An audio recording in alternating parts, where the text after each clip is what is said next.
Magandang araw mga kaaksyon, manigong bagong taon sa ating lahat. Narito ang mga pangunahing balita sa nakalipas na taong 2018, nakalap ng News and Information Center ng DWCM Aksyon Radio Pangasinan. Year in Report 2018. Ako po si Action Violi Valdez Ferrer.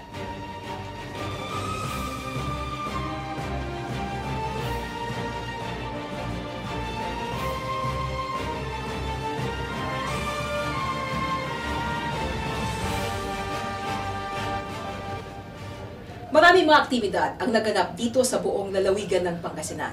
Ang ilan ay magaganda dahil sa mga pagkilalang natatanggap, pagbisita ng ilang mga impluwensyang tao, pagmamalaki sa mga produkto ng Pangasinan.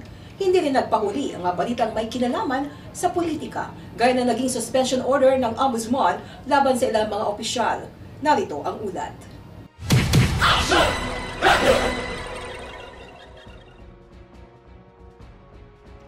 Enero 19 nang ipinatupad ng DILG Regional Office 1 noong ika-20 araw ng Enero ang isang taong suspensyon mula sa Ombudsman kay Asingan Mayor Heidi Chua at Vice Mayor Carlos Lopez Jr. Pinamunuan ni DILG Regional Director James Padrilan at Provincial Director Agnes De Leon ang pag-abot ng order sa dalawa. Personal tinanggap ni Lopez ang suspension order at dahil wala na sa opisina si Chua, ang kanyang legal counsel ang tumanggap nito. Kasabay nito, formal na umupo si Councilor Joshua Viray bilang alkalde habang si Councilor Mel Lopez naman ang nagsilbing vice alkalde. Si Mel Lopez ay kapatid na nasuspending si Vice Mayor.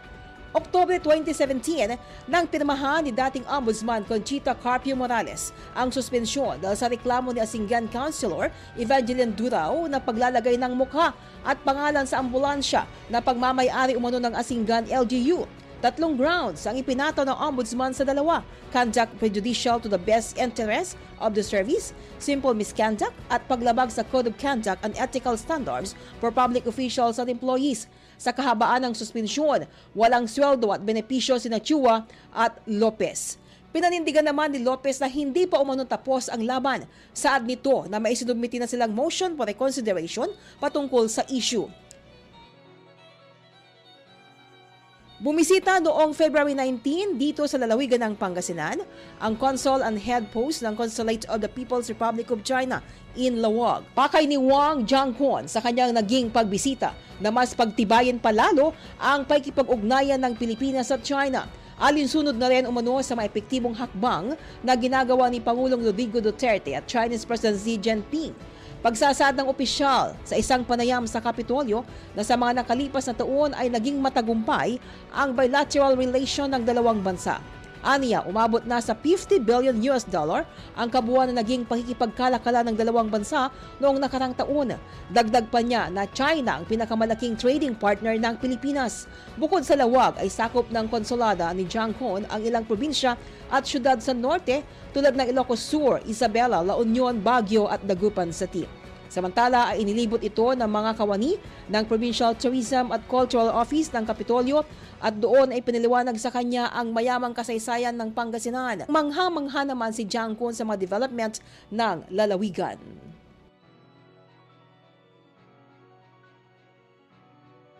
Samantala, formal nang pinasinayaan at binuksan sa publiko ang abong na dayo na nakatayo sa harapan ng Ordua House sa Capitol Compound sa bayan ng Lingayen noong ika-5 ng Abril bilang bahagi ng pagdiriwang na ika-438 taong anibersaryo ng lalawigan ng Pangasinan.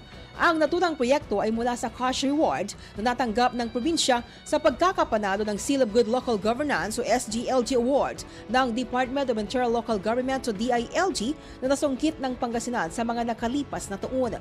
May lawak na mahigit 380 o 380 square meters ang Japanese-Filipino architecture-inspired na establishmento kung saan nasa unang palapag ang mga parangal at pagkilala na iginawad sa lalawigan mula ng unang manungkulan ang dating gobernador at ngayon Pangasinan 5th District Representative Amado T. Espino Jr.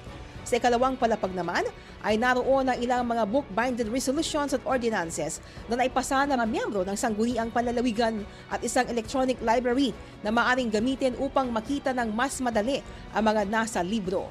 Inaasahan na magiging isa ang abong na dayo sa mga dudumugin ng mga lokal at dayuhan ng mga turista na tutungo dito sa lalawigan ng Pangasinan. Samantala, matiwasay na naideklara bilang insurgency-free ang lalawigan ng Pangasinan sa pangunguna ng Philippine Army at ilang mga matataas na opisyal sa probinsya na ginanap sa ceremonial hall ng Ordua House sa bayan ng Lingayen. Matapos ang masusing assessments at evaluation, sama-samang pinirmahan ni Brigadier General Leonard Agustin, ang chairman ng Area Clearing Evaluation Board, Brigadier General Henry Robinson, Pangasinan Governor Amado Espino III, Pangasinan Vice Governor Jose Ferdinand Calimlim Jr. at iba pa ang isang board resolution na may titulong A Board Resolution Recommending the Declaration of Pangasinan as Cleared from CPP, NPA, NDF Affection. Bagamat insurgency-free na ang lalawigan, hindi ito ibig sabihin na wala ng presensya ng mga rebelde sa Pangasinan. Sa isang panayam, nilinaw ni Brigadier General Agustin na isa sa mga basihan upang masabing insurgency-free ang isang lugar ay kung medyo humina na ang panig ng mga rebelding grupo. Ngunit hindi rin nakakapagkampante ang Armed Forces of the Philippines, lalo na ng Philippine Army, dahil maaari pa umanong mabuhay at magpalakas ng pwersa ang mga grupong kanilang binabantayan gaya ng KLG Caraballo na nakabase sa mga kalapit na probinsya gaya ng Zambales, Tarlac at Nueva Ecija. Kalimitan aniya sa mga ito ay tumatawid lamang sa Pangasinan ngunit hindi nagtatagal.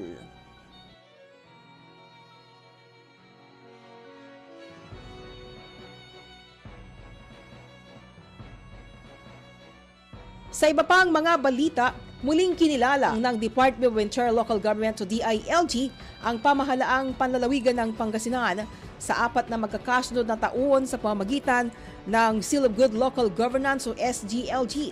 Ang nasabing awards ay pagkilala ng kagawaran sa mga local government units na mayroong mga magaganda at matatagumpay na programa para sa mga mamamayan sa isang lugar. Particular dito ang financial administration, disaster preparedness, social protection, peace and order, business friendliness and competitiveness, environmental protection at tourism and culture and the arts. Samantala, tiniyak ng gobernador na magtutuloy-tuloy ang magandang serbisyo ng lokal na pamahalaang panlalawigan sa bawat Pangasinense. Bukod sa plake, nakatanggap din ng 7 milyong piso ang lalawigan na ayon kay Governor Pogi Espino, gagamitin ng provincial government sa pagbili ng mga bagong service vehicle ng iba't ibang mga tanggapan sa Kapitolyo na aniya magbibigay ng mas mabilis na serbisyo sa mga Pangasinense. Maliban sa SGLG Award, ipinagmalaki ng gobernador na 4 na karagdagan na awards ang natanggap ng probinsya.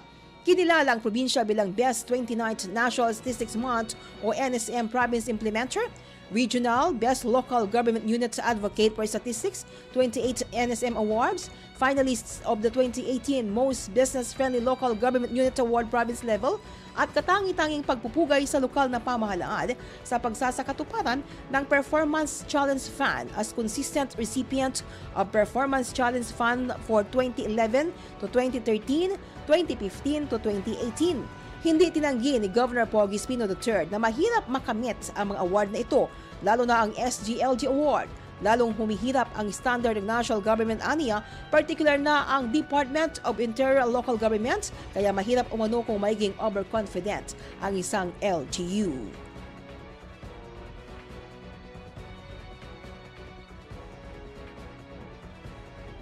Samantala, iginawad sa lalawigan ng Pangasinan sa pamumuno pa rin ni Pangasinan Governor Amado Pogi I. Espino III ang kanyang Hall of Fame Award mula sa Department of Agriculture matapos mapanalunan nito ang Quality Corn Achievers Award para sa nagdaang 3 sunod-sunod na taon 2016, 2017 at 2018. Bilang Hall of Fame awardee, ang lalawigan ng Pangasinan ay nakatanggap ng 5 milyong pisong cash prize na ayon kay Governor Espino ay gagamitin upang mapalakas pa ang corn industry sa lalawigan upang matiyak ang magandang ani ng mga magsasaka ng mais. Kinilala ang lalawigan ng Pangasinan dahil sa kanilang outstanding performance tungo sa produksyon ng quality corn at development ng industriya.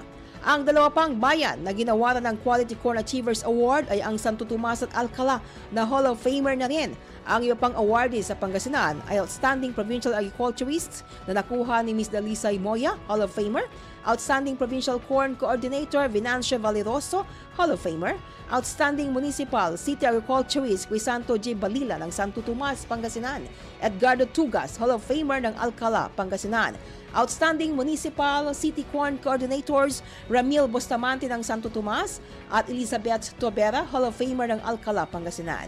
Outstanding Agricultural Extension Workers sina Jonathan Dominguez, Hall of Famer ng San Nicolas, Pangasinan.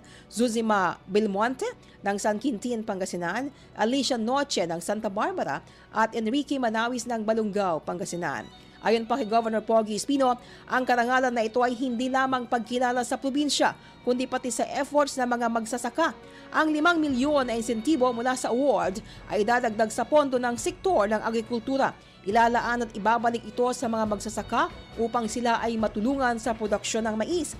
Posibleng ibili ito ng mga binhi, makina, abono at shallow tube wells para sa mga magsasaka. Ito po, ipapartner natin yung na-receive natin 5 million sa Corn Achievers Award, yung Hall of Famer natin na 5 million.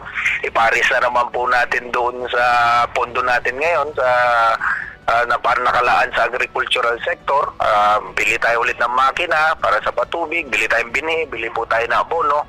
Dire-diretso po ito. Ang pahayag ni Governor Amado Pogi I. Espino III.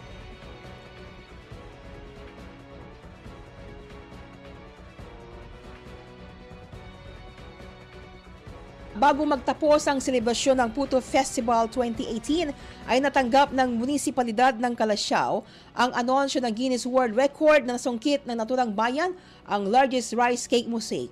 Matatanda na noong nakarang taon, naging highlight ng piyesta ang tangkang pagsungkit ng world record. Ang ginawang rice cake mosaic ay may hawak lamang na 209 square meters kung saan naabot sa 350 puto ang ginamit. Masayang ibinahagi ni Mayor Joseph Arman Bauzon ang balitang bagamat natagalan ang paglabas ng sertifikasyon ay naniniwala ito na karapat-dapat ang bayan ng Calasiao. Natagalan po talaga yung certification dahil ang Guinness talaga mas pusisi po na talagang chinek po nila kung talagang deserving na po ang bayan ng Calasiao na makuha po yung title. And masaya po kami na kahit po umabot po ng isang taon, in-announce at binigay po yung certification na tayo na po talaga may hawak ng Guinness Book of World Record for the biggest rice cake mosaic. Ayon pa sa alkalde, naisip nila ang world records upang ma-promote ang Puto Calasiao, hindi lamang pang lokal kundi makilala ito sa buong mundo. Isa umano sa naging kagandahan ng nangyaring world record attempt ay dumami ang kulay at flavor na mabentang puto sa bayan, halimbawa na lamang ay ang itim na puto. Susubukan ng LGU na maglagay ng marker sa bayan upang agad na makilala ng mga tao na ang munisipalidad ay ang world record holder ng largest puto mosaic. Pupulungin ng alkalde ang mga gumagawa ng puto upang makita ang epekto ng world records at upang malaman ng LGU ang mga posibleng maitulong para mapalawak ang industriya ng puto. Samantala, sunod umanong gagawin ng LGU ay aalamin ang iba pang industriya sa kada barangay na maaari ipagmalaki upang ito ay linangin.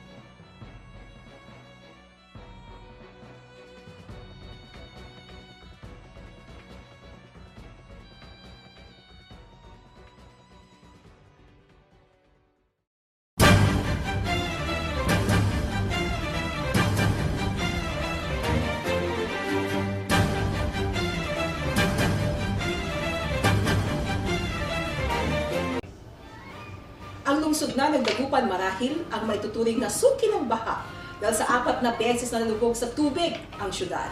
Subalit sa kabila nito, marami pa rin ang mga magagandang balita ang nangyari sa Dagupan City. Kabilang dito ang mas pinaigting na police visibility sa lungsod, pagsasagawa ng Children's Summit kung saan tampok ngayong taon ang journalism. Samantala, ikinalungkot naman ng buong syudad ang naging pagpanaw ni dating Dagupan City Mayor Alipi Fernandez Jr.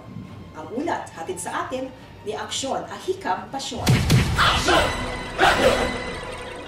Sa unang linggo ng taong 2018, formal nang umupo si Police Superintendent John Del Sulit bilang bagong hepe ng Dagupan City.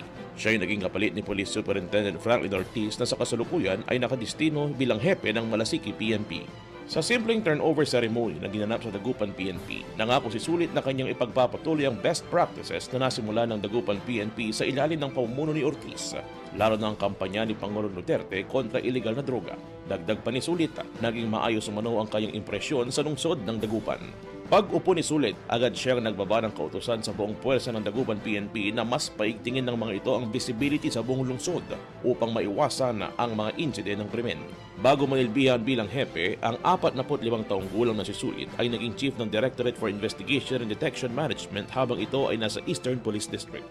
Dito ay naging hepe niya si PRO1 Regional Director Police Chief Superintendent Romulo Sapitula. Samantala, taus-puso namang nagpasalamat at taas noon nagpaalam si Ortiz sa Dagupan PNP sa pagtitiwalang itutuloy ang kanyang naiwang legasiya sa lungsod, lalo na ang pagiging drug-cleared status nito.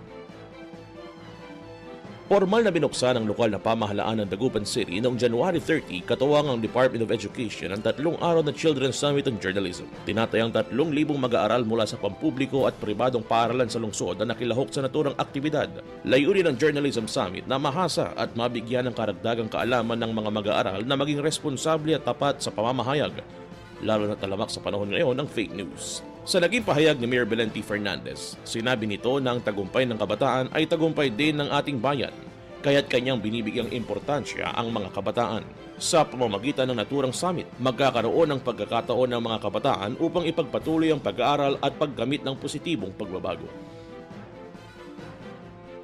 Gumawa naman ang kasaysayan ng koponan ng Balon Dagupan na sumabak sa Region 1 Athletic Association or R1AA meet. Makaraang maiuwi nila ang kauna-unahang kampyonato. Matapos ang naging panalo ng grupo, nagkaroon muna ng victory parade na nilahukan ng lahat ng mga coaches, atleta at mga opisyal sa pamumuno naman ni Mayor Belen Fernandez at Ceres Coast Division Superintendent Lorna Bugayong sa mga pangunahing kalsada sa lungsod ng Dagupan.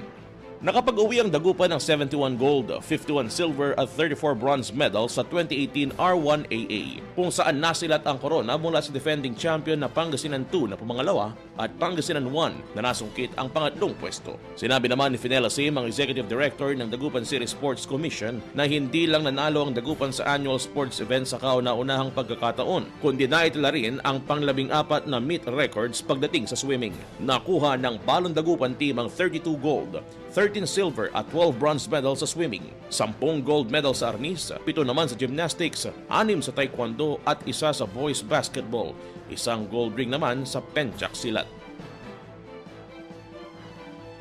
Buwan naman ng Marso nang maging operational na ang ginagawang pangahakot ng mga basura ng 10 bagong dump trucks sa iba't ibang mga barangay sa lungsod ng Dagupan bilang bahagi sa programa ng lokal na pamahalaan ng lungsod na Solar Ko, Linisan Ko. Ang naging pagbili ng mga brand new dump trucks ay upang paghandaan ang programa ng Dagupan LGU hinggil sa Waste to Earth project, kung saan layon ng mga makokolekta mga basura ay maaaring gawing kuryente na mapapakinabangan ng bawat Dagupenyo. May color coding ang mga dump trucks na siya mismong maghahanay kung anong klaseng basura ang makokolekta nito, katulad na lamang ng residual wastes, plastics, food wastes, maging ng mga hospital wastes. Ang dalawa ay kulay asul, habang ang ilan ay kulay dilaw, pula at berde. Bukod pa rito ay dumating na rin ang 2 service vehicles na binili ng lungsod para sa City Planning and Development Office at sa Human Resource Office.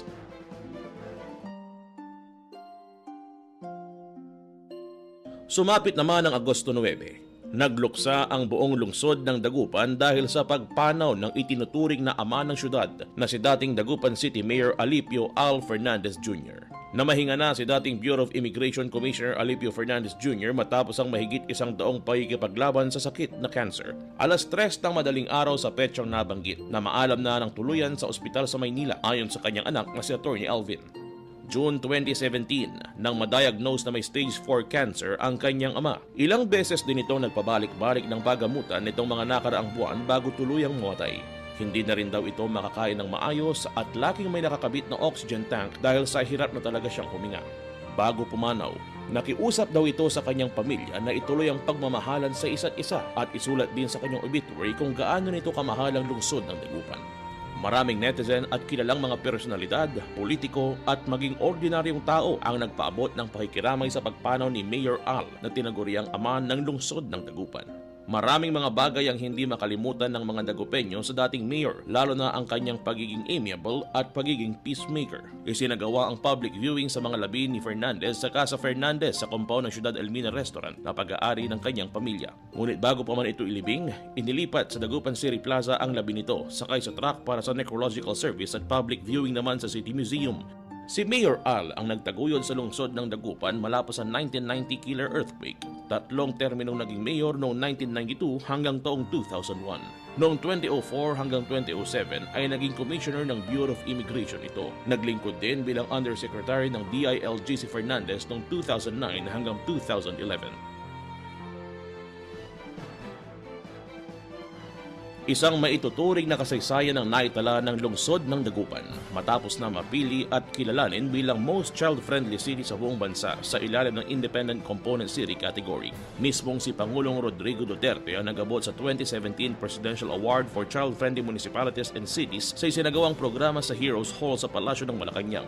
Sinaligan ng mga barangay President Dean Brian Cua, DILG City Director Melinda Buada, City Social Welfare and Development Office Head Leia Aquino, City Health Officer Dr. Ofelia Rivera, City Planning and Development Office Chief Engineer Josephine Corpus, Barangay Captain Tess Coquia ng Karanglaan, Barangay Captain Julita Perez ng Pantal at mga manggagawa ng Local Council for the Protection of Children ang tumanggap sa prestihiyosong parangal mula mismo sa Pangulo. Napakamakabuluhan ng pagkakakuha ng Dagupan sa Most Child-Friendly City matapos na ring mapabilang na 3-time national finalist at 4-time regional awardee. Ang award na ito ay patunay lamang na ang anli serbisyo ng Dagupan City Government ay pagtitiyak ng mga kabataang Dagupeño ay ligtas, malulusog at pinakamasaya sa buong Pilipinas.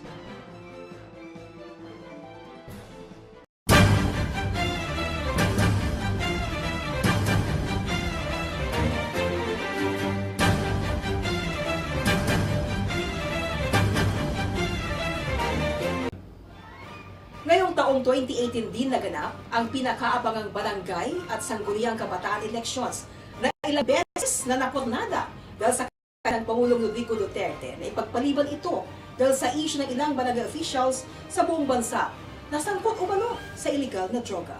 Ang year-end report ni Action Job Tibakay ating tunghayan. Dito sa lalawigan ng Pangasinan, nasa 1,799,053 ang registered voters sa barangay elections habang nasa 683,462 ang nakarehistrong botante para sa sangguniang kabataan. Sa kabuuan, may 2,482,515 na bilang ng registered voters para sa barangay and SK elections sa 1,364 na barangay sa lalawigan. Pero bago nito, balikan muna natin ang mga naging kaganapan bago ang eleksyon. 5 barangay kapitan at 5 barangay kagawad sa Pangasinan ang nakasama sa narcolist ng PIDEA na umanay sangkot sa iligal na droga. Ang mga ito ay dating barangay chairman ng San Jose Bayan ng San Nicolas na si Amado Peralta Japson alias Odama at ang mga nooy barangay kagawad na sila Roger Navasca ng Poblacion East Agno, Eduardo Ramones at Raywald Obra ng Ambabaay Bani, Henaro Kamurungan ng Bulong Bayambang at Marlon Sirano ng PNR Station Site sa San Carlos City. Umalmang nabanggit na mga barangay officials ng mabatid na kasama ang kanilang pangalan sa listahan ng PIDEA. Agad nagtungo ang mga kagawad na nadawit sa kani-kanilang himpilan ng pulisya upang ipaalis ang kanilang pangalan sa narcolist. Binigyang din ng mga ito na sila ay sumailalim sa reformation at ilang beses na ring nagnegatibo sa drug testing. Habang ang barangay kapitan na si Amado Peralta Japson ay wala na sa pwesto ng mga panahong yon dahil ito ay nakapit matapos mahulihan ng illegal na droga, balat baril noong Marso 2016. Kinumpirma ng PNP na cleared na sa illegal na droga ang mga nabanggit na barangay official dito sa lalawigan ng Pangasinan at kanila pa rin silang minamataan. Ngunit malayo sa tala ng PIDEA, sa buong Rehiyong 1, abot sa 384 incumbent at tatakbong kandidato sa barangay at SK elections ang kabilang sa narcolist ng Police Regional Office 1. Malaki ang pagkakaiba ng listahan na ito ng Pro 1 sa listahan na isinapubliko ng Philippine Drug Enforcement Agency. Ayon kay Police Chief Superintendent Romulo Sapitula, ang Police Regional Director, mas updated ang kanilang listahan dahil sa lahat ng sulok ay may pulis na nakaantabay kaysa sa PIDEA na konti lamang ang bilang. Isinapublika rin ito ng maglaon at ikinabit sa bawat himpilan ng pulisya upang di man ay makatulong sa publiko na pumili ng tamang iboboto sa halalan. Tiniyak ni Sapitula na magkakaroon ng police action sukol dito upang ang mga taong patuloy na nasasangkot sa transaksyon ng illegal na droga ay mahuli. Nilinaw na ito na hindi chismis ang kanilang narcolist kundi dumaan ito sa proseso ng validation. Naging issue din ang pagpoposte ng pangalan ng mga barangay at SK candidates na hindi sumailalim sa drug test sa lahat ng PNP stations sa Pangasinan. Ngunit ayon kay dating Pangasinan Police Provincial Director Senior Superintendent Ronald Oliver Lee, bagamat may ilang concern at reklamo, hindi naman ito naging malaking balakid sa kandidatura ng mga tumatakbong kandidato. 5 bayan sa Pangasinan ang napabilang sa election watchlist areas nitong barangay at SK elections. Nagbigay ang Police Regional Office 1 ng karagdagang pwersa sa Calasiao, Urbis Tondo, Sison at San Manuel kung saan natukoy na mainit ang labanan sa politika. Sa Urbis Tondo, binantayan ang poblasyon na Dalangiring. Ngunit hindi lamang mga kandidato ang kanilang binabantayan kundi pati na ang mga supporters. Samantala, ayon naman kay Police Superintendent Charlie Umayam na noon ay Chief of Police ng Calasiao, under validation pa rin naman ito sa kanilang bayan. Nagkataon kasing prominente ang kandidatong naglalaban sa Barangay Bued at ang dahilan ng bagyang pagtaas ng tensyon sa pagitan ng kanilang mga taga-suporta. Minsan na rin anyang nagkaroon ng reklamo sa magkabilang supporters. Ipinatawag nila ang mga ito sa presinto at kinaiusap kung saan nagkaayos. Ganun pa man, hindi sila nagkakampante dahil baka magkaroon muli ng tensyon, bagay na iniiwasan ng PNP. Magkalaban sa Barangay Bued ang anak ni dating Mayor Roy Macalalay at Engineer Carlito Dion. Samantala, sa monitor ng PJSC, nasa 200 narco-politician candidates ang nasa drug watch list. 121 ang naghain ng Certificate of Candidacy o COC, kabilang sa kanila ay dati nang naaresto, ang iba ay sumuko sa pulisya. Sa naturang bilang, 29 may kapitan, 72 ang kagawad, 8 sa nabanggit na mga kapitan ang naaresto, 21 sa mga itong sumuko. Sa mga kagawad, 6 sa mga ito ang naaresto, 86 naman ang sumuko sa pulisya. Sa Regional Drug Watch List, kasama ang narco-politician sa tumatakbong DI Watch List na kandidato ngayon, 242 ang naitala. Ayon naman sa Commission on Elections, wala ni isa sa mga naghain ng kandidatura sa barangay at SK elections ang nagpositibo sa drug test. Ayon kay Attorney Marino Salas, Provincial Election Supervisor, 98% ang compliance ng lahat ng mga naghain ng COC sa request nila na sumailalim ang mga ito sa drug test. Sa araw naman ng halalan, sari-saring mga eksena ang nangyari, naranasan ng mga botante, kandidato at mga Board of Election Inspectors.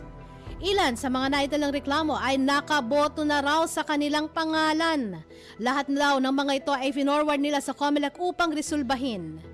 Sa bayan ng Santa Barbara, may napaulat na pagkawala ng isang bundle ng official ballot sa Barangay Patayak. Bagamat ang paliwanag ng election officer na si Lorna Lupo, iba lang ang napuntahang presinto ng ballot allocation, subalit na ibalik din sa tamang polling precinct. Maaari lamang daw na nagkamali sa pagbilang ng balota ang Municipal Treasurer's Office. Sa bayan naman ng Calasiao, inakusahan naman ng pangharas si dating Vice Mayor Roy Macalalay, ama ng re-electionist Alan Roy Macalalay ng Barangay Bued matapos umanong mangharas sa 3 Board of Election Inspector. Sa reklamong ipinarating sa pulisya, pumasok daw sa polling precinct sa ilalim ng Cluster 38 ng Barangay Bued kung saan kanya raw dinuro-duro at inakusahan ng 3 BEI ng pananabotahe sa eleksyon. Matapos nito, umalis ang inirereklamo at nang bumalik, kinuhanan ng larawan at precincts at BAT. Kulungan naman ang bagsak ng 2 kalalakihan matapos ireklamo ng pamumudmod ng black propaganda laban sa isang kandidatong barangay kagawad dito sa lungsod ng Dagupan. Naaktuhan sa ginawang pamumudmod ng black propaganda sa barangay Pugo Chico sina Jefferson Plasuelo at Kim J. D. Guzman ng barangay Lasip. Naharap ang dalawa sa kasong libel. Sa barangay Dulag Bin Malay, isang kandidato din ang sinita dahil sa pagmamatigas na manatili sa voting center o mismong paaralan at nangangampanya. Ganito rin ang nangyari sa barangay Matik-Matik sa bayan ng Santa Barbara kung saan isang kandidatong barangay kapitan ang ayaw umalis sa polling center at nangangampanya sa loob ng paaralan. Sa Caral, Dagupan City, nagkasagutan ng supporter ng mga magkakalabang kampo at para mapatigil, kinailangan ang presensya ng pulis at SWAT. Isa rin sa nakitang estratehiya ay pamumudmod ng refreshments o inumin ng ilang mga kandidato na isa rin umanong paraan ng vote buying. Sa kabila ng mga problemang ito, nairaos na ang mahabang araw ng eleksyon nang walang malaking problema. Base sa monitoring na isinagawa ng PNP Pangasinan, generally peaceful ang eleksyon sa 4 na bayan na kabilang sa Election Watchlist Areas o EWAS na nabanggit natin kanina. Isa lang ang naitalang election-related incident o ERI. Nakapagtala naman ng 5 kaso ng vote buying, 15 ang naisagawang Oplan Baklas, liquor ban na may 19 na inaresto. Nakaranas naman ng technical problem tulad ng kawalan ng communication signals sa Mapita Elementary School sa Aguilar at Villacorta Elementary School sa bayan ng Mabini. Matapos maideklara ang mga nanalo sa naturang halalan, hinimok ni Governor Amado I. Espino III ang mga iniluklok na mga tao sa barangay na magserbisyo ng tunay at alagaan ang tiwalang ipinagkaloob ng mga tao sa kanila. Dagdag pa ni Espino, bagamat ang barangay ang pinakamababang antas ng politika sa bansa, ang mga opisyal dito ay may malaking tungkuling dapat gampanan, lalo na sa pagpapatupad ng mga programa ng kanilang mga LGU at maging ng national government. Samantala, umaasa rin ng gobernador na makatrabaho ang mga bagong luklok na mga opisyal sa mga barangay kapag ang mga tituluyan ng manungkulan sa pwesto sa Hulyo. Ngunit hindi rito natapos ang ating ulat hinggil sa barangay at SK elections. Suspendido ang proklamasyon ng mahigit 20 nanalong sangguniang kabataan sa lalawigan ng Pangasinan dahil matapos ang ginawang review at screening ng COMELEC ay nakitang hindi pala kwalipikadong tumakbo sa SK ang mga ito. Ayon sa COMELEC, maraming kandidato ang naisyuhan ng omnibus order na nagpapawalang bisa sa kanilang certificate of candidacy. Dagdag nito, ilan sa karaniwang dahilan ng suspensyon ay posibleng hindi rehistradong botante ang kandidato o di kaya overage. Kung sakaling naproklama na pero napatunayang hindi ito legible para umupo sa posisyon, ang DILG na ang bahala rito. Dagdag ng COMELEC, kung nasuspindi ang natalong kandidato, posible itong palitan sa pamamagitan ng succession o appointment kung sakaling walang ibang tumakbong kandidato. Hindi pinigilan ng COMELEC ang mga diskwalipikadong kandidato na mag-file ng COC dahil bahagi ng kanilang trabaho ang pagtanggap ng COC, ngunit sinabihan nila ang mga ito na i-withdraw ang COC bago pa man ang eleksyon.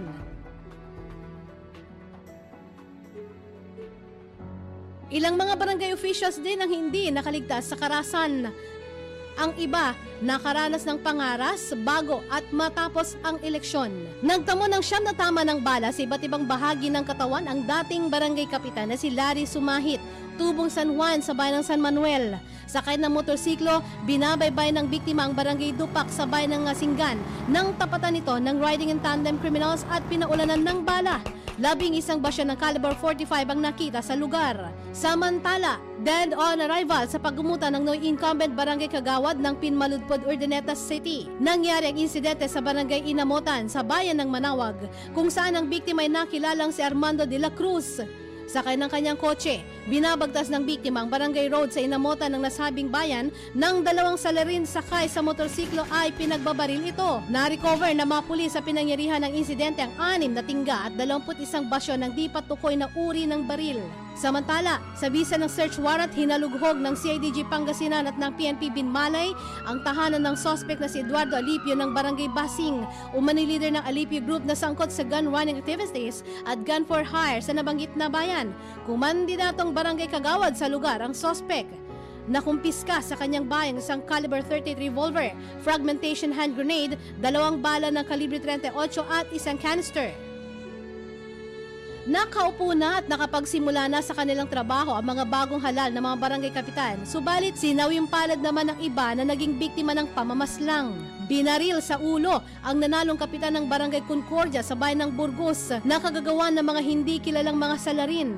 Ayon kay Senior Inspector Jerbel Reliorta, non-OAC Chief of Police ng Burgos PNP, papasok sa entrada ng kanyang poultry farm ang biktimang si punong Barangay Elect Santiago Abella Jr.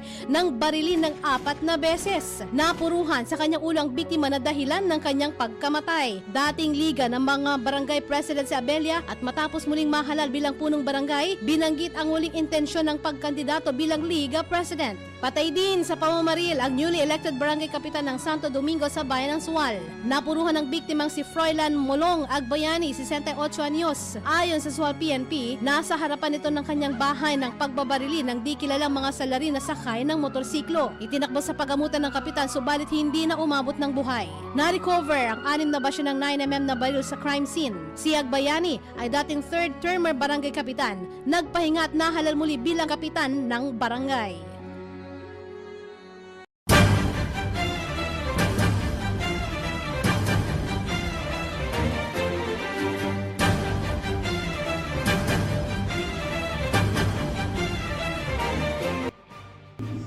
Bilang tanging independent component city sa buong Norte, malaki ang responsibilidad ng Dagupan City Alamin natin ang ulat ng pinakamakapangyarihang tao sa lungsod ng Dagupan sa pamagitan ng report ni Action Ike Fernandez Palinar.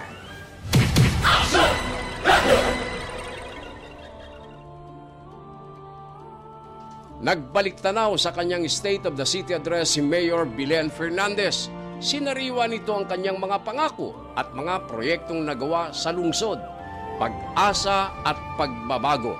Ang nakikita na nito umano ngayon sa lungsod dahil sa paggat ito sa National Competitive Council. Nanatili ang Dagupan bilang isa sa most vibrant cities sa Pilipinas. Sa infrastruktura, malaki ang naging improvement ng lungsod.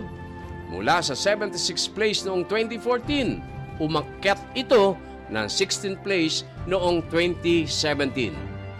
Para naman sa government efficiency, mula sa 37th place noong 2014, naging 9th place ito noong nakaraang taon. Ibig sabihin, nagagamit sa tama ang pera, oras at nakakamit ang pangangailangan ng publiko. Samantala, pasok sa 16th place noong nakaraang 2017 ang Dagupan sa larangan ng economic dynamism kumpara sa 46 spot noong 2014. Sa kabuuan, nasa 13 spot na ang Dagupan para sa overall national standing habang nasa top spot naman ang lungsod sa overall regional standing. Naging overall most competitive LGU sa rehiyon ang lungsod. Ipinagmalaki rin ng alkalde ang pinakamataas na cash surplus sa 5 sunod-sunod na taon at pinakamataas noong 2017. Umabot ito sa 147 million. Dahil sa patuloy na pag-unlad, palaki ng palaki ang nakukolekta sa mga pamilihan. Aabot sa 75 million pesos nitong 2017 at ito ay nadoble kumpara sa 2010. Ang koleksyon mula sa comfort room umakyat ng 10 million noong 2017 na dati lamang ay 800,000 noong 2013. Para naman sa real property tax, mahigit 41 million ang nakolekta noong nakarang taon at inaasahan pang lalaki dahil sa mga nagsusulputan na mga mamumuhunan sa lungsod. Tumaas rin ang koleksyon sa market cash ticket na umaabot ng 12 million pesos at sa deboning collection naman, mahigit na 866,000 pesos.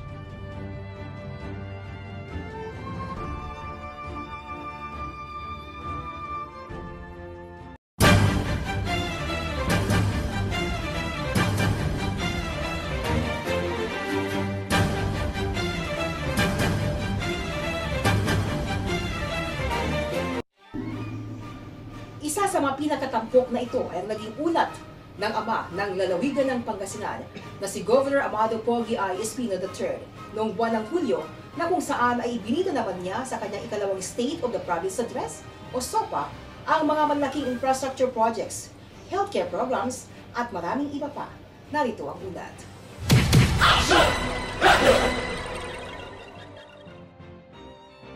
Isa sa mga pinakatampok ng ulat na ito ang naging ulat ng ama ng lalawigan ng Pangasinan si Governor Amado Espino III noong buwan ng Hulyo kung saan ay ibinida niya sa kanyang kalawang State of the Province Address o SOPA ang mga malalaking infrastructure projects, healthcare program at maraming iba pa. Sa unang bahagi ng kanyang talumpati, ineg ng gobernador na 100% ng asfaltado at sementado ang mga provincial roads sa mayroong kabuang 727.72 kilometers. Dagdag pa ni Espino na patuloy din kinukumpuni ang naturang mga kalsada upang masiguro ang kaayusan ng mga ito at matyak na komportable ang lahat ng mga motoristang dumaraan sa mga provincial roads ng lalawigan. Kabilang dyan ang maintenance project ng Malasiki-Kitablan Road na may habang 5.9 kilometers, ang Urbistondo-Basista Road na may habang 1.68 kilometers, at 2.7 kilometers na Mapandan-Banawang Road na nasa ilalim ng Conditional Matching Grant to the Provinces ng Department of Interior and Local Government o DILG. Konstruksyon ng 2.2 kilometers Balungaw-Santa Maria at 1 kilometrong Bani-Mabini Road sa ilalim pa rin ng Conditional Matching Grant ng DILG.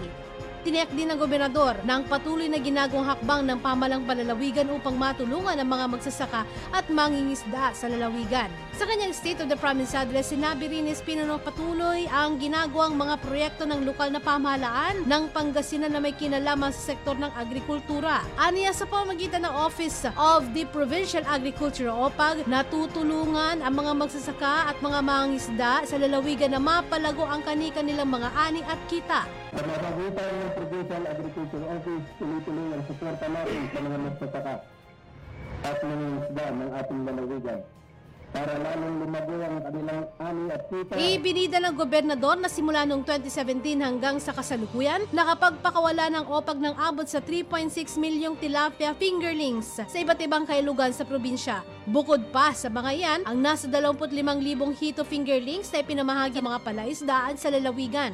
Samantala, sinabi pa rin ng gobernador na simula noong 2017 hanggang Marso ngayong taon, nakapagpamahagi na rin ng provincial government ng 7,200 bags ng certified palay seeds, 1,400 bags ng hybrid yellow corn, at mahigit 13,000 bags ng pataba at lupa sa mga magsasaka. Malugod ding ibinalita ni Espino sa kanyang State of Province address ang naging pagkilala nung nakaraang taon ng Department of Health o DOH sa malaria-free ang buong lalawigan ng Pangasinan. Aniya, batay sa data ng Provincial Health Office o PHO, nakapagtala ito ng average na 8 kaso ng malaria kada taon noong taong 2006 hanggang 2011. Ngunit, sa pinakabagong data ng PHO magmula taong 2012 hanggang noong nakarang taon, wala ni isang kaso ng malaria ang naitala sa Pangasinan. Hinggil dito, ipinag ni Espino na ang DOH Regional Office 1 ay nagbigay ng 1 milyong piso para sa lokal na pamahalaan ng Pangasinan bilang bahagi ng performance-based grant na ibinigay ng kagawaran upang magpasalamat at mas mapanatili ng probinsya ang nasabing estado. At dahil dito, ayon kay Espino, patuloy umanong nakakamit ng provincial government ang layuning gawing home of the healthiest Filipino ang lalawigan ng Pangasinan. Binanggit din nito ang I Love Pangasinan Kalusugan Caravan o ILPK na nakapagbigay na ng tulong sa migit 200,000 mga Pangasinenses mula sa 756 clustered barangays. Kabilang sa mga serbisyong kanilang ibinigay ang medical consultations, surgeries, dental services, feeding programs at pagbabakuna. Kasama na rin dyan ang forum hinggil sa pagbubuntis at panganganak at libreng bakuna para sa mga senior citizen. Inilunsad ng provincial government ang mobile diagnostic bus para sa naturang caravan kung saan magbibigay ng state-of-the-art facilities tulad ng x-ray, ultrasound at iba pang diagnostic equipment na magagamit din ng mga Pangasinense sa buong lalawigan. Sa tulong din ng Doctors Philippine Obstetrics and Gynecological Society o POGS, nagbibigay ng libreng prenatal checkups, ultrasound at laboratory examinations. Binanggit din ni Espino na sa tulong ng PHO, Department of Health at Rural Health Units, halos 100% na ng mga kababaihang buntis ang nanganak sa mga ospital at birthing facilities. Una na kasing napaulat na noong 2016, 5.44 death sa 1,000 ipinapanganak ang namamatay. At nitong 2017, naibaba na sa 4.4 death per 1,000 live birth.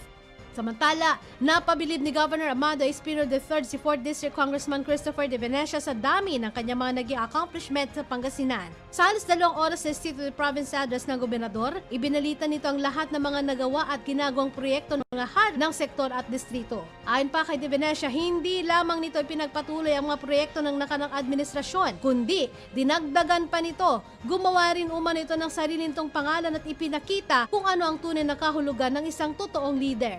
Dami, and it's very impressive, and I'm also very thankful. You can see na parang he's really stepping up his game, and nakakatuwa because this is really the definition of public service.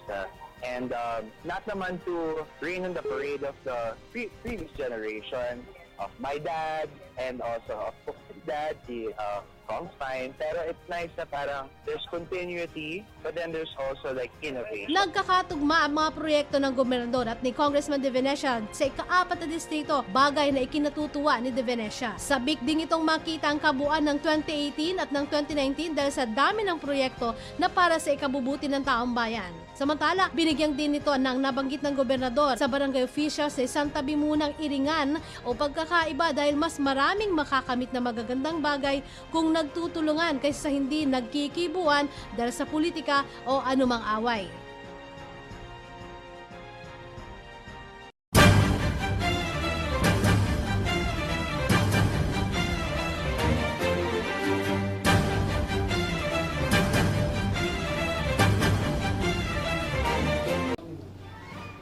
kalikasan, pangunahing kumukuha ng pagkain at kabuhayan ang mga tao. Nitong taong 2018, naharap sa matinding pagsubok ang ilan sa ating mga kababayang magsasaka at mangingisda. Ilan sa mga ito ang pamimiyeste ng harabas na sumira sa ekta-ektaryang taniman ng sibuyas at ang malawakang fish kill na naranasan sa Western Pangasinan. Nito ring mga nakalipas na buwan, naranasan ang matinding pag-uulan, bunsod ng hanging amihan na naging dahilan ng pagbaha at nagpalubog sa malaking bahagi ng lalawigan. Narito ang ulat ni Aksyon Iris Pait.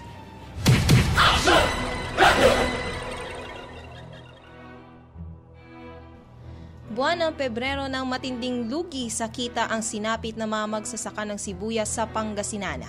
Makaraang atakihin ng milyon-milyong army worms o harabas ang mga pananim na nasa ekta-ektaryang lupain. Base sa tala ng Office of the Provincial Agriculture o OPAG, nasa kabuang 352.1 na ektarya ng taniman ng sibuyas ang peneste ng mga harabas. 25 barangay mula sa bayan ng Bayambang, Bautista, Alcala at Malasiki ang naapektuhan ng pamimeste ayon sa OPAG. Lubhang naapektuhan ng bayan ng Bautista na 289 hectares ang taniman ng sibuyas ang peneste na kinabibilangan ng 11 barangay. Sa kabuuan, 59,313,904 pesos ang naitalang pagkalugi sa bayan ng Bautista. Sumunod ang bayan ng Bayambang, 100 ektarya, bayan ng Alcala na apektado ng nasa 71 ektarya at bayan ng Malasiki na apektado ng 29 na ektarya ng taniman ng sibuyas.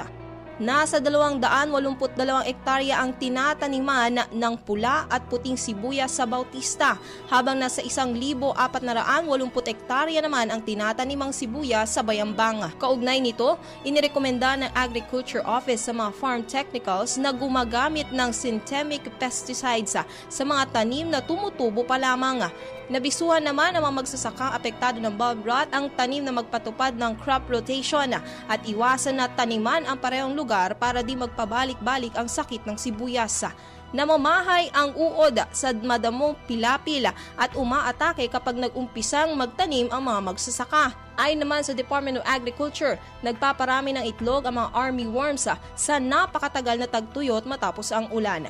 Kaya ng female army worm na mangitlog ng hanggang 800 hanggang 1,000 at kapag napisa, aabot sa milyong mga uod. Buwan naman ng Marso nang isailalim sa state of calamity ang bayan ng Bayambang dahil sa laki ng pinsalang dulot ng harabas o army worms na sumira sa ekta-ektaryang taniman ng sibuyas sa bayan.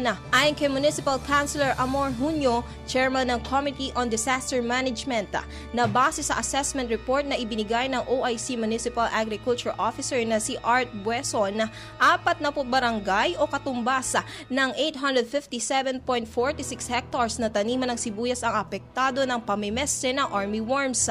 Dahil dito, inaprubahan nila ang Resolution number 83-2018 na nagdedeklara under state of calamity ang bayan. Karamihan sa mga tanim ay totally damaged, habang may ilan ding mga naisalba dahil ginamitan ng mga magsasaka ng spray na pamatay ng mga pesteng umaatake sa repolyo. Nauna nang nagdeklara ng under state of calamity dahil sa harabas ang bayan ng Bautista. Samantala, sinabi rin ni Junio na ang pangyayaring ito ay hindi nakakaapekto sa pagdiriwang ng bayan ng kanilang fiesta.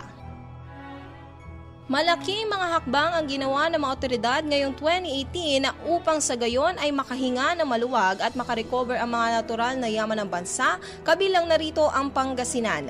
Noong buwan ng Hunyo ay nakaranas ang kanlurang bahagi ng Pangasinan na matinding fish kill na nagresulta ng malaking mga pagbabago pagdating sa fish industry ang sumapit sa buong lalawigan. Nagdulot ng 110 million pesos na pagkalugi ang nangyaring fish kill sa bayan ng at Bulinawa. Nagsilutangan ng mga isdang bangus kasunod ng mga naranasang pag-ulan sa mga nagdaang araw. Sa isang panayam kay Elizabeth Tomas, ang Anda Municipal Agriculture Officer, nakapagtala sila ng 86 million pesos na inisyal na pagkalugi at nadagdagan pa nga ito matapos ang ilang araw.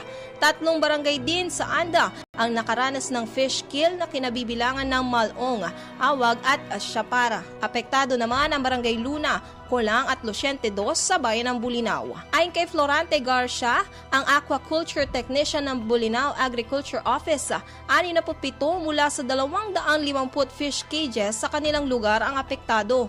Naging mababaan niya ang naapektuhan dahil agad silang nakapag-harvest. Dagdag pa nito na bumaba ang presyo ng bangus ng 30 piso kada kilo.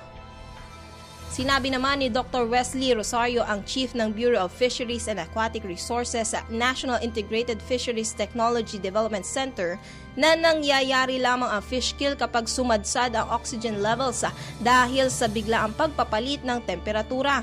Binanggit din niya ang mataas na levels ng hydrogen sulfide at iba pang waste chemicals na naiiwan sa ilalim ng fish cage. Dahil dito, sinuspinde ni ANDA Mayor Aldrin Cerdan ang operasyon ng mga fish cages sa ANDA upang makarecover daw ang katubigan. Ipinag-utos din ang pagbabawal ng stocking ng mga isda sa mga fish pen at fish cages. Dahil sa pangyayaring ito, pinulong ng Dagupan City Agriculture Office ang mga fish cage operators at caretakers. Ayon kay City Agriculturist Emma Molina, sinabihan na niya ang mga fish pond caretakers na i-monitor na ang mga palisdaan lalo na't nakakaranas ng panakanakang ulan na dahilan ng pagbabago ng klima at maaring maging dahilan ng fish kill. Gayunpaman, dagdag ni Molina, matagal na raw walang nangyayaring fish kill dahil natuto na raw ang mga caretaker base sa kanilang karanasan sa ganitong mga sitwasyon. Kaugnay nito, sinabi ni Molina na mahigpit din ang ginagawa nilang monitoring maski na sa mga pamilihan ng hindi makalusot o makapasok ang mga bangus galing sa Western Pangasinan na naapektuhan ng fish kill. Nagpapatupad din ang opisina ng mahigpit na 24-hour monitoring sa lahat ng entry points at city markets upang mapigilan ang paglusot ng mga bangus mula sa bayan ng ANDA na tinamaan ng fish kill. Kasunod na rin ito ng ulat mula sa City Agriculture Office noong Hunyo 2, kung saan 3 cargo trucks ang nasabat na may kargang toneladang bangus na hindi nasariwa at hindi na magandang kainin. Napag-alaman na mga hinihinalang fish kill na bangus ay hinarvest mula sa bayan ng ANDA at Alaminos City na nauna nang nakumpirmang tinamaan ng malawakang fish kill dahil sa tangok o naubusan ng hangin. Inihalo naman ang mga ito sa mga sariwang bangus nang hindi mahalata at mailusot. Personal na binisita ni Mayor Belen Fernandez ang consignation area at nagsagawa ng inspeksyon. Base sa incident report mula sa Dagupan City Police Station na nabigo ang mga driver ng naturang cargo trucks na magpresenta ng auxiliary invoice sa mga tauhan ng City Agriculture Office. Kumuha ng mga sample sa cargo trucks na isinilalim sa pagsusuri ng Agriculture at City Health Office. Inilabas naman ng CHO ang resulta kung saan idineklarang ang mga isda ay hindi na maaaring kainin. Ipinaliwanag ni Dr. Ofelia Rivera, ang City Health Officer ng Dagupan City, na kapag nakain ang isdang na fish kill, maaaring magkaroon ng allergic reaction na mauuwi sa pangati at pananakit ng tiyan at diarrhea. Upang wala na magtangkang maglusot nito sa Dagupan City, kinumpiska at sinunog ang mga isda sa open area ng Bureau of Fisheries and Aquatic Resources o BFAR sa Bunuan, Binloc upang maprotektahan ang mga Dagupeño mula sa kontaminasyon. Sinampahan naman ng kasong paglabag sa City Fishing Ordinance No. 1768-2003, Section 73, hinggil sa kabiguang kumuha ng auxiliary invoice PD 856 at City Ordinance No. 1927-2009 or Sanitation Code violation of RA 10611 laban sa mga sospek. Kaugnay nito, dahil naman sa tuloy-tuloy na paglilinis sa coastal waters at ilog ng city government, ipinasiguro ni Mayor Belen na walang fish kill na nangyari sa Dagupan City. Mamatyagan din ng city government ang lahat ng consignation, suppliers at retailers na nagpapabaya sa delivery at pagbebenta ng fish kill na bangus. Base sa ulat, bumaba ang presyo na 1,000 kada banyera o 30 pesos per kilo ang fish kill bangus, habang ang Dagupan bangus ay nananatiling nasa 130 pesos hanggang 150 pesos per kilo.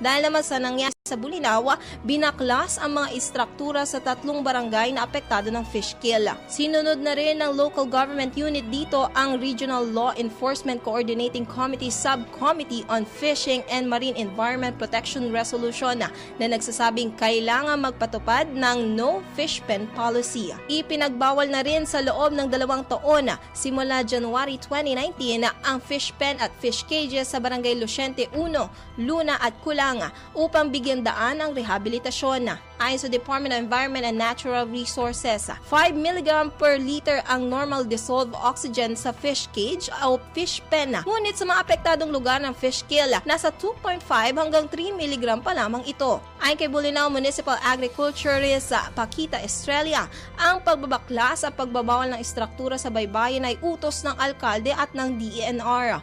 May sapat na panahon para sa mga may-ari na istruktura na magbaklas, ngunit kung hindi sumunod sa utos ay sila na mismo ang magtatanggal ng mga ito sa baybayin. Dagdag nito, walang dapat ibahala ang mga maapektuhang mangingisda dahil sila ang magiging prioridad pagkatapos ng rehabilitasyon. Tanging ang mga fish cages at mga gumagamit ng inverted mosquito nets lamang ang matitira rito. Kinakailangan din mag-secure na Environmental Compliance Certificate o ECC ang mga operators. Ipagbabawal na rin ang overstocking, ang mga concrete pens at ang pagharang sa navigational lane. Samantala, matapos ipasara ng DNR ang Boracay dahil sa pagkasira ng paligid nito dahil sa naglipa ng mga establishmento at walang malinis na palikuran, bigla din ang ginawang pagpapasara sa San Fabian Beach. Naglalayon lamang ito na proteksyonan ang karagatan mula sa polusyon na kagagawan naman ng mga tao.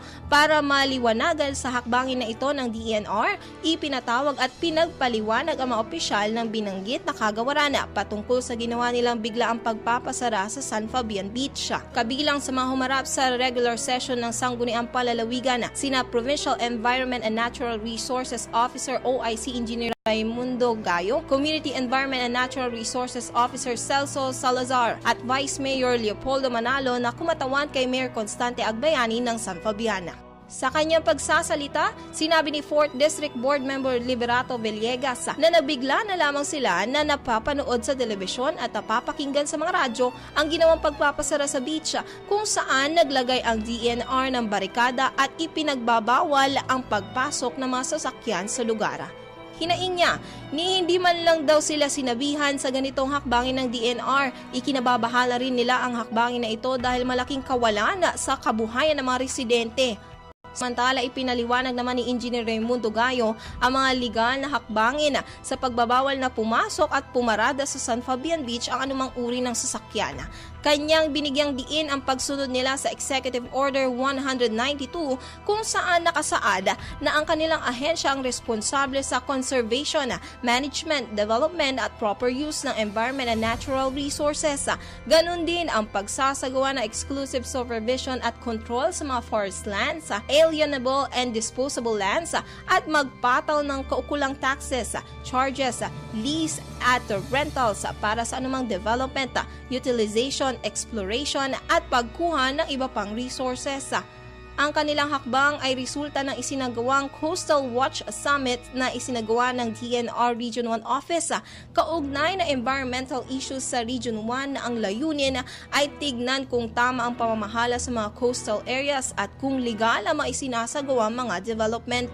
Dito na-identify nila ang ilang mga bayan tulad ng San Fabian, Bulinaw at Alaminos City bilang initial area for assessment. Dahil sa utos ng DNR Office, sinabi ni Gayo na yun na ang umpisa ng paglalagay nila ng no entry policy sa 3 entry points sa San Fabian Beach. Apektado naman ang mahigit 1,000 mga sasakyan na nagtutungo doon. Halos araw-araw ang ginawang pagharang na ito ng DNR. May kinalaman dito, inisyohan din ng notice of violation ng DNR ang mga establishmento at mga residente na nakitang lumabag sa batas dahil sa pagtatapon ng kanilang waste materials direkta sa San Fabian Beach. Sinakop na ng mga bahay at establishmento ang foreshore at salvage zone sa dagat. Nilinaw naman ng DNR na hindi lamang San Fabian ang kanilang tinututukan. May problema rin ang Alaminos City at Bulinaw, subalit iba naman ang kaso doon. Ayon naman sa LGU, nakipag-ugnayan naman sa kanila ang DNR, subalit ang problema, nag-usap raw sila na within 2 weeks pa ipapatupad ang programa, ngunit nagulat sila na ipinatupad ito isang araw matapos ang dialogue. Dahil dito, nabigla raw ang lahat at ngayon nagkakaroon ng malaking problema.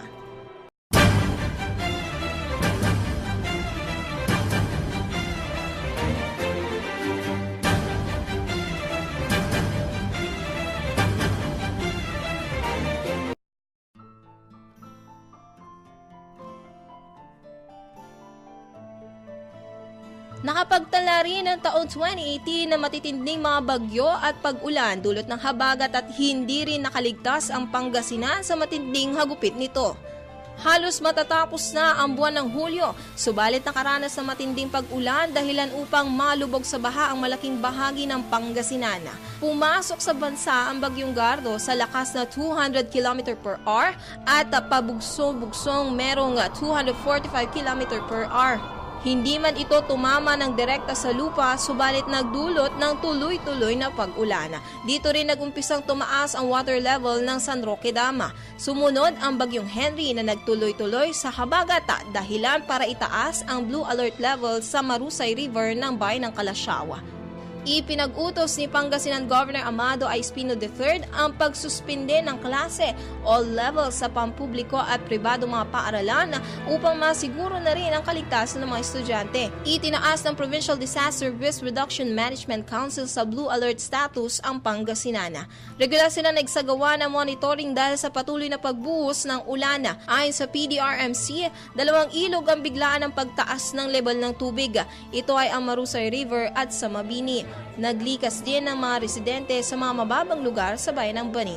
At dahil sa habagat, nakaranas na matinding pagbaha dito sa lungsod ng Dagupan. May mga barangay na halos lubog ang bahay habang sa downtown area ay gabewang ang taas ng baha. Sinabayan pa ito ng high tide. Pinakapektado ang Barangay Pantal, Maluwad, Pugo Grande, Lasip Grande, Lasip Chico, Pugo Chico, Bagayaw Sur, Bagayaw Norte, Mayombo, Herrero Perez, Poblacion Oeste, Barangay 2, 3 at 4. Halos hindi magkamayaw ang CDRMO at LGU sa pag-rescue sa mga residenteng nasa mababang mga barangay. Buong maghapon at halos magdamag ang pag-rescue sa mga residenteng naipit o stranded sa kanilang mga bahay dahil sa baha. Puno ang mga itinalagang evacuation centers. Ngunit hindi pa rito nagtatapos ang kalbaryo ng lalawigan dahil matapos nila Gardo at Henry ay pumasok din ang Bagyong Inday na pinatindi pa ng habagat. Sa kabila nito ay patuloy ang pagbabantay ng Provincial Disaster Risk Reduction and Management Office o PDRMO sa kalagayan ng mga lugar sa Pangasinan, lalo na ang mga nasa mababang lugar. Close monitor ang ginagawa ng opisina base sa direktiba ni Governor Amado A. Espino III na iwasang magkaroon ng casualty sa panahon ng sakuna. Kaliwat kanan ng rescue team ng PDRMC sa pagpunta sa mga bayan ng labis ding binaha tulad ng Mabini, Bugalyon at Labrador. Kabilang sa mga ni-rescue sa bayan ng Mabini ang mga residenteng apektado ng paglaki ng tubig sa Balingaking River, ganon din sa mga binahang lugar sa Labrador at Bugalyon. Kabilang sa mga bayan na naapektuhan ng baha ay Ampani, mga Taram, Alaminos City, Kalasyaw, Santa Barbara, Malasiki, Labrador, Mabini, Lingayen, Bugalyon, Urdaneta City, Agno at Natividad. 14 na bayan at lungsod dito sa lalawigan ng Pangasinan na nakaranas ng pagbaha dulot ng habagat na pinatindi ng Bagyong Inday. Umabot ng 1 hanggang 6 na talampakan ng lalim ng baha at kabilang sa mga naapektuhan ay ang Dagupan City, Urdaneta City, Kalasyaw, Santa Barbara, Labrador, Mabini at iba pang mga bayan. Karamihan sa mga naapektuhan ay ang mga pamilyang nakatira malapit sa mga ilog. Nakaranas pa ng flash flood ang 2 barangay sa bayan ng Labrador. Ayon kay Mark Anthony Collado, ang Municipal Disaster Risk Reduction Officer, abot dibdib ang lalim ng baha sa Barangay Dulig at Bungalyon. Aminado ito na medyo namblema sila sa ibang residenteng apektado dahil sa pagtanggi ng mga itong lumikas dahil inaalala ang kanilang mga bahay, mga gamit at alaga na maiiwan at maaring mawala. Dahil sa patuloy na pag-ulan na naranasan ay bumigay ang dike sa bahagi ng Barangay Alibago, Santa Barbara. Umapaw ang tubig ng Sinukalan River dahilan upang maapektuhan ang mga residente na malapit sa ilog. Sa Alibago may leakage na nangyari doon. Umapaw din doon sa dike at nag-leak. Yan yung nag-apekto din doon sa may Alibago. Hindi siya bumigay. Kasi kung bumigay yun, hindi na tayo makakadaan sa Tulyao. Ang pahayag ni Santa Barbara Mayor Carlito Zaplana. Itinaas sa red alert status ang bayan ng Calasiao kung saan puwersahang pinalikas ang mga pamilyang nakatira malapit sa dike, partikular na sa Sitio Pandayan, Barangay Gabon. Peligroso na umano ang dike na kinatitirikan ng bahay ng mga residente. Pansamantalang dinala ang evacuees sa sports complex na tumatayong evacuation center. Lumikas din ang mga residente na nakatira sa Poblacion East at Talibao dahil sa naranasang pagbaha. Base sa monitoring ng Calasiao MDRRMO, 1 hanggang 8 talampakan ng taas ng baha sa naturang bayan. Nilinaw nito na ang paglika ng dike sa Sitio Pandayan ang nagpapalalim ng baha sa naturang lugar at ang paglik ng dike sa Santa Barbara ay nakakaapekto sa ilang barangay sa Calasiao tulad ng Quezban at Ampunawa. Unang beses na nangyari dito sa lalawigan ng Pangasinan ang biglaang paglaki ng tubig dala ng ulan dahil sa habagat. Malakas at tuloy-tuloy ang pag-ulan noong July 19 hanggang 22, 2018. Ayon kay Pangasinan Governor Amado I. Espino III na base sa pakikipag-ugnayan nila sa Pag-asa, ang ibinagsak ng habagat na ulan sa Pangasinan sa loob ng 3 araw ay katumbas na ng 3 buwang pag-ulan. Kaya naman marami sa mga bayan sa lalawigan ang nalubog sa baha. Dagdag naman ito, i-deploy lahat ng mga gamit para sa rescue at evacuation efforts. Humingi na rin ang provincial government ng tulong sa mga national agencies at sa rehiyon.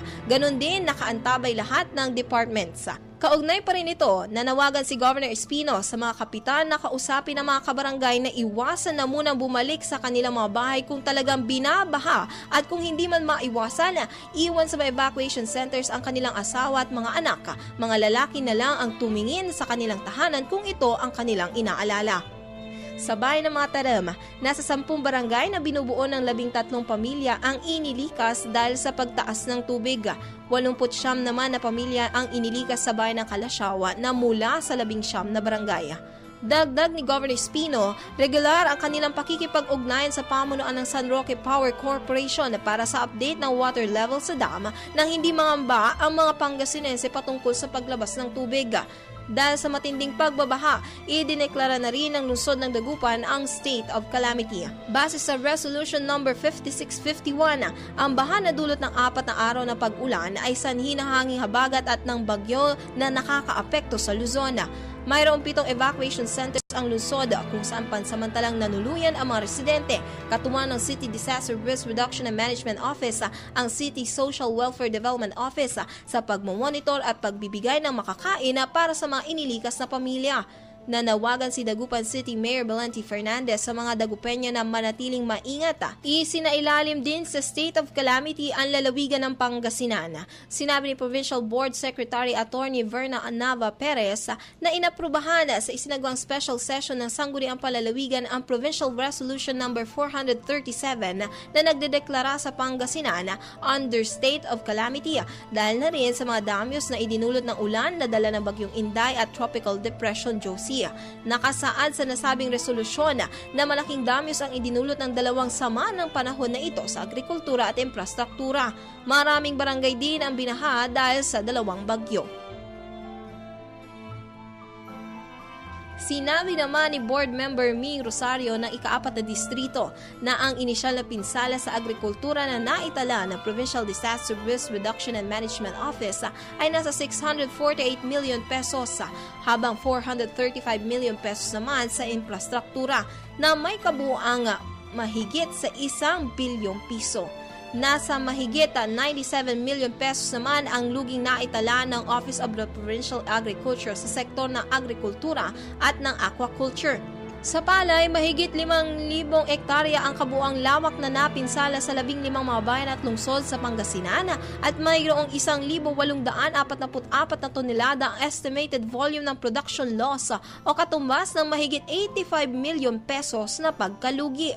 Sa sektor ng fishery, mayroon namang halos 50 ektarya ang palaisdaan ang naapektuhan sa dalawang bayan. 15,000 at 18 kilo ang nasayang na handa na sanang hanguin para maibenta sa palengke. Ito ay kinabibilangan ng bangusa, malaga, lapu-lapu, hipon at tilapia. Sa kabuuan, mahigit 2 milyong piso ang luging na itala sa aquaculture industry. Sa gulay, 24 na ektarya sa 4 na LGU ang naapektuhan ng kalamidad. Partikular sa mga ito ang talong, kamatis, sili, kalabasa, upo, okra, papaya at patola. Ayon sa OPAG, nasa mahigit 9 milyong piso ang mga ito. Base na rin sa ulat na nagmula sa PDRMO, nasa 10,528 families o 53,334 na mga individual ang naapektuhan ng baha. Samantala, doon naman sa 5 mangingisda na naiulat na nawawala mula sa Bolinao, sinabi ni Arenas na patuloy silang nakikipag-ugnayan sa Philippine Coast Guard upang malaman kung ano ang kanilang sitwasyon. May isang grade 11 na dalaga na namatay ng malunod sa bayan ng mga tarama. Patay na nang makita sa ilog ang 19 anyos na si Eileen Sison Ikatubig. Sa salaysay sa pulisya ni Alberto Sison, ang ama ng biktima, nagpaalam na pupuntahan ang kasintahan sa kabilang barangay ng Pampano. Subalit, hindi na ito nakauwi. Nakita na lamang ang katawan nito na lumulutang sa creek ng nagpapatrolyang barangay tanod na si Raymart de Guzman. Malakas ang ulan na umalis ang biktima. Na-rescue naman sa Ilocos Sur ang 5 mangingisda na nawawala ng maglayag papuntang West Philippine Sea noong July 18. Ito ay sina Evin Lopez, 27 anyos, Minando Kaasi, 37 anyos, Jerry Kaasi, 22 anyos, Ranillo Campanya, 32 anyos, at Bunso Vergara, 44 anyos, pawang mga residente ng Barangay Concordia, Bolinao. Dinala ang mga ito sa pagamutan na pawang nanghihina dahil sa pagkababad sa tubig. Magugunitang umalis ang mga biktima sa kanilang mga bahay dakong alas 6 ng gabi noong Hulyo 18 sakay ng motorized bangka na FB Daniel Macy. Rehistrado ito sa pangalan na Christian C. Camaso na Barangay Concordia, Bolinao, Pangasinan at hindi na nakauwi. Base sa reporta, ang motorboat ng mga mangingisda ay tumaob matapos itong tamaan ng malalakas na alon.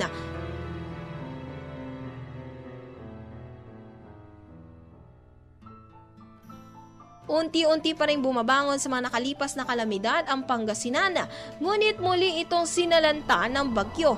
Natikman ang hagupit ng bagyong Ompong nang biglang binaha ang 3 barangay sa bayan ng Mangaldan. Nakaranas ng flash flood ang barangay Embarcadero, Makayog at Inlambo. Ayon kay Rodolfo Corla, ang Municipal Disaster Risk Reduction and Management Council, biglaan ang pag-apaw ng Angalacan River dahil na rin sa malaking volume ng tubig na nagmumula sa upstream. Agad naman silang nakahingi ng tulong sa Philippine Coast Guard or Maritime at sa PDRMO para sa search and rescue operations dahil sa padilim na nang mangyari ang flash flood. Sa pagtaya ng MDRMO, nasa 50 pamilya ang nailikas mula sa 3 barangay. Sinabi naman ni Mayor Bonafe Paraino, talagang nag-aalala sila dahil sa biglaang pagtaas ng tubig, bagamat sinikap nila at ng Coast Guard na ma-rescue ang mga binaha sa Makayog. Samantala, sa bayan ng San Jacinto, sinabi ni Vice Mayor Hilario de Guzman, binaha ang ilang mga barangay na kinabibilangan ng Pag-asa, Santo Tomas, Magsaysay, Poblasyon at San Vicente na malapit naman sa Abinoling River. Habang nagiba ang Kayanga Bridge sa bayan ng San Fabiana dahil sa malakas na ragasan ng tubig na nagmumula sa Cordillera Administrative Region na bumaba patungo sa Buwad Kayanga River. Na-isolate ang mga nasabing bayan dahil sa biglaang pagtaas ng tubig na sa ilang lugar umabot na hanggang dibdib ang lalim ng tubig. Maliban dito, iniwan din ng bagyo ang aabot sa 20 bahay na totally damaged habang halos 400 ang partially damaged sa buong lalawigan ng Pangasinan dahil sa bagyong Ompong. Ayon kay Abenix Arenas, ang tagapagsalita ng PDRMO, malakas ang dalang hangin at ulan ng bagyo na dahilan ng pagkasira ng mga kabahayan. nadagdagan ang damyo sa agrikultura dahil sa pagbayo ng bagong bagyo. Nagsagawa man ng forced harvest ay bilyong piso pa rin ang naitala ng Agriculture Office bilang production loss sa palay, isda at mga gulay. Sa palay, mayroon 31 mga bayan at lungsod ang matinding naapektuhan ng bagyo o katumbas ng 40,743.20 hectares ng palayan ang pinadapa ng bagyong Ompong at mahigit sa 986 million pesos ang estimated value ng production loss. Sa gulay, apektado ang 664 hectares na taniman sa 20 mga bayan at lungsod sa lalawigan. Partikular sa mga gulay na napinsala ay kinabibilangan ng talong, kamatis, sili, kalabasa, opo, okra, papaya at patola, maging ang saging at iba pa. Abot naman sa mahigit 48 million pesos ang naitalang lugi sa gulay at prutas. Sa fishery sector, apektado ang nasa 103.15 hectares ng palaisdaan sa buong lalawigan. Karamihan sa mga isda ay ang bangusa, malaga, lapu-lapu, hito at tilapia na sana'y malapit ng hanguin at ibenta sa mga palengke. Sa kabuuan, aabot sa mahigit 8 million pesos ang luging naitala sa aquaculture industry.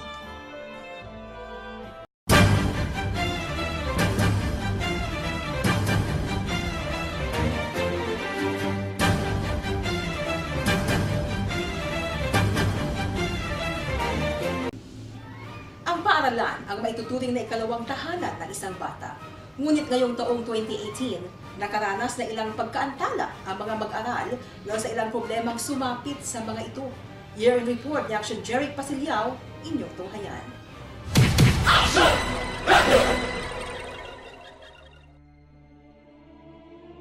Sa unang araw ng klase, problemado agad ang mga guro at mag-aaral ng PAO Elementary School sa bayan ng Manawag. Nasunog ang isang gusali ng paaralan noong Hunyo 5 bandang alas 5:45 ng hapon. Naideklarang fire out ito makalipas ang 25 minuto pero halos wala nang natirang gamit sa 6 na classroom at sa guidance office.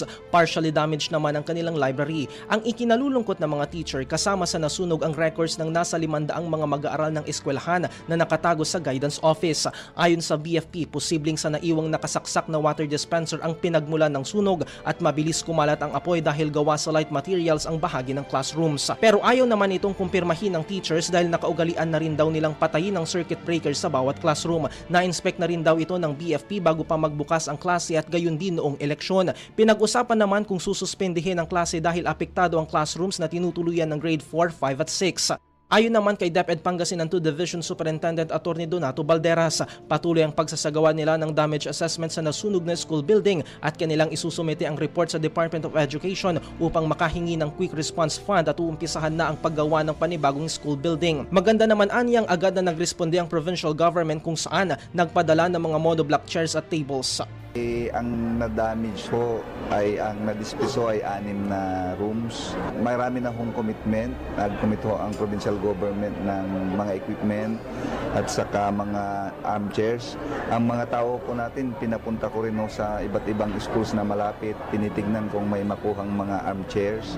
Pinapatignan ko kung ano ho yung extent ng mga nasunog na mga record. Sa aming palagay, may mga nasave ho kami sa mga computer. Unti-unti ho, marireproduce ho namin siguro. Ang naging pahayag ni Atty. Donato Balderas, ang DepEd Pangasinan 2 Division Superintendent. Mabilis namang tumugon ang provincial government sa pamamagitan ng pagpapatayo ng 6 na classroom at nagbigay ng mga upuan at mesa sa PAO Elementary School sa bayan ng Manawag. 6 na temporary room ang ipinatayo ng provincial government sa pamamagitan ng Provincial Engineering Office para masigurong hindi maanta pag-aral ng mag-aral. Nagbigay din ng 150 monoblock chairs, 25 rectangular tables at blackboards elementary na agad ipinadala noong June 5. Sinabi ni Provincial Engineer Antonieta de los Santos na nagpadala ang provincial government ng isang engineer at 12 trabahador para sa pagpapatayo ng mga silid na kinaroroonan ng covered court ng PAO Elementary School. Nasunog ang ilang bahagi ng gusali ng University of Luzon kung saan dalawang anggulo ng pinagmulan ng sunog ang tinututukan ng Bureau of Fire Protection of BFP Dagupan. Ayon kay Senior Fire Officer Juan Ruvier Solar ng BFP Dagupan, maaring nagkaroon ng overloading sa electrical wiring system ng universidad. Mayroon kasi silang nakita na 3 refrigerator at isang freezer na naroon sa kantin. Ang isa naman ay posibleng tangke ng gas na nakalimutang isara. Ipinaliwanag ni Solar na kung motor load kasi kailangan ng individual branch circuit kaya hindi pwede na sa isang saksakan ay may mga kasama pang nakasaksak kung hindi talagang mag-overload.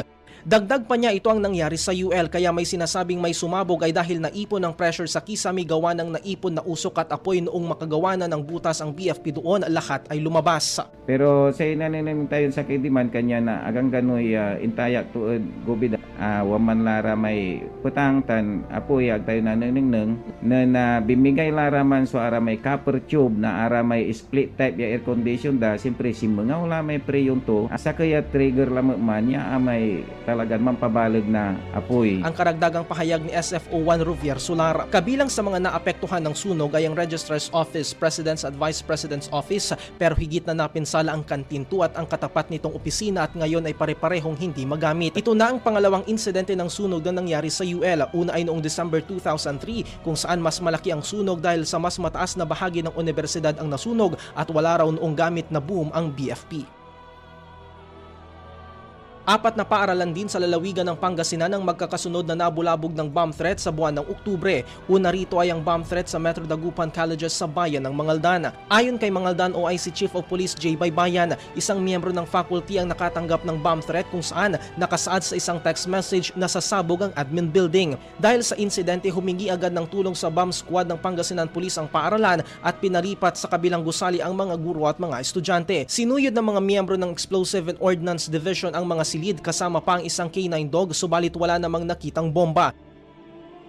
Naantala rin ang klase ng mga estudyante at mga guro sa Pan Pacific University North Philippines o PUNP sa Urdaneta City nang mabulabog ng bomb threats. Ayon sa security officer na si Virgilio Bragas, nakita raw ang hinihinalang bomba sa palikuran ng mga lalaki sa Northgate Center ng criminology student na si Ryan Lacadense Peroto, residente ng barangay Cabaluan, Urdaneta City na agad namang nag-report sa gwardya. Agad din silang nakipag-ugnayan sa mga pulis at doon tinignan ang sinasabing bomba subalit natuklas ang peke. Nakita nila sa loob ng palikuran ng isang canister na gawa sa papel at naglalaman ng maliliit na bato at buhangin. Sinuspinde naman ang klase sa University of Luzon nang kumalat ang text message sa mga estudyante maging sa social media ukol sa bomb threat. Nakasaad sa text message na magkakaroon ng malaking pagsabog sa University of Luzon sa Dagupan at Puzurubio kung saan mahigit kumulang 200 mga estudyante raw ang maaaring masawi. May tig-3 bombang isinilid umano sa loob mismo ng mga kwarto at maging opisina ng paaralan. Agad na umaksyon ng kapulisan at nagpadala ng SWAT team at bomb sniffing dogs sa lugar. Sinuyod ng isa-isa ang mga silid upang hanapin ang umano'y bomba, ngunit makalipas ang ilang oras ay walang natagpuan na kahina-hinalang bagay. Ayon kay Police Superintendent John Del Sulit, hepe ng Dagupan City PNP, isa sa nakikitang motibo ay ang anggulong estudyante ang nagpakalat ng bomb threat dahil exam day. Sinubukan ng itrace ang numero na nagpakalat ng bomb threat. Samantala sa bayan ng Lingayen, umano'y papasabugin ang Pangasinan National High School. Nakatanggap ng mensahe sa pamamagitan ng messenger at text si School Principal Elvira Viray na umano'y papasabugin ang buong paaralan. Agad na nagpunta sa lugar ang SWAT team at EOD team ng PNP upang halughugin ang lugar ngunit naging negatibo.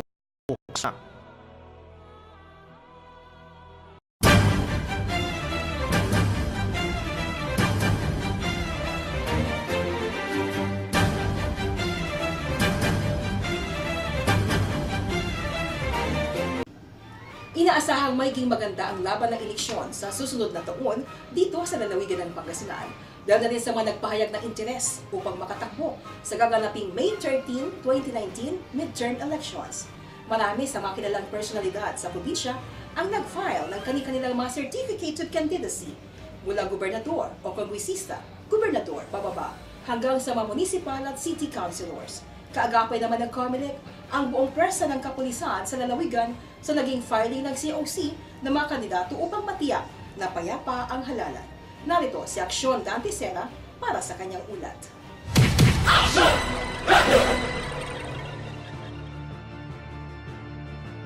Hindi na nagpatubad ng extension ng Commission on Elections sa filing of Certificate of Candidacy. Saktong alas 5 ng hapon ay hindi na tumanggap pa ng mga hahabol na kandidato. Ayon kay Attorney Marino Salas, Provincial Election Supervisor, may tuturing ng kanilang tanggapan na maayos ang nangyaring filing sa loob ng 5 araw. Naging emosyonal man ang umpisa ng paghahain ng kandidatura at napuno ng mga tanong ukol sa paglipat ng partido. Naging matiwasay at walang nangyaring kaguluhan sa loob at labas ng opisina. Katuwang ng COMELEC ay ang PNP na nagpatupad ng seguridad sa bawat opisina. Maliban dito, nagsagawa rin ng checkpoint at oplansita ang mga pulis bilang paraan ng paghigpit ng otoridad. Tiwala naman ang Provincial Director na si Police Senior Superintendent Wilson Joseph Lopez na walang magiging problema sa halalan sa probinsya dahil matured na ang mga Pangasinense. Naging mapayapa ang withdrawal at substitution ng mga kandidato sa tanggapan ng Commission on Election Provincial Office. Mahigpit na pinatupad ng COMELEC ang no extension policy at wala nang humabol pa na kandidato. Ayon kay Attorney Marino Salas, minimal lamang ang nag-withdraw at substitution sa probinsya, kabilang na ang isang kongresista na umatras. At ito ay si Larry Grayson Devanash ng 4th District at isang BC Gobernador na agad ding pinalitan ng kapartido. Ito ay si retired Colonel Pat Orduña na pinalitan ni Mark Lambino. Matapos ang substitution ng mga tatakbong kandidato na ginawa hanggang November 29, inilabas na ng Commission on Election o COMELEC opisyal na listahan ng mga kandidato na tatakbo sa May 2019 midterm election. Inaasahan ang matindi at mahigpit na labanan sa pagkagobernador sa pagitan nila Pangasinan Governor Amado Pogi I. Espino III at Alameda City Mayor Arthur Celeste. Sa Vice Governor naman ay si dating board member Attorney Angel Bagid Sr. at si Mark Lambino. Member sa 1st District, 5 sa 2nd District at 3rd District, 3 sa 4th District, 4 sa 5th District at 3 sa 6th District. Samantala sa pagka-congressman, 3 ang maglalaban sa 1st District, 3 rin sa 2nd District at 3rd District, 4 sa 4th District, habang mahigpit ang labanan sa pagka-congressman sa 5th District kung saan maghaharap sina incumbent Congressman Amado T. Espino Jr. at Mayor Ramon Gico III. 2 ang maglalaban na congressman sa 6th District. Samantala, ipapatupad naman ng COMELEC ang mas mahabang oras ng pagboto. Kung dati alas 6 ng umaga hanggang alas 5 ng hapon, ngayon ay tatanggapin ng mga botante na nasa 30 meters mula sa polling place at pagsapit ng alas 6 ay papayagan na bumoto.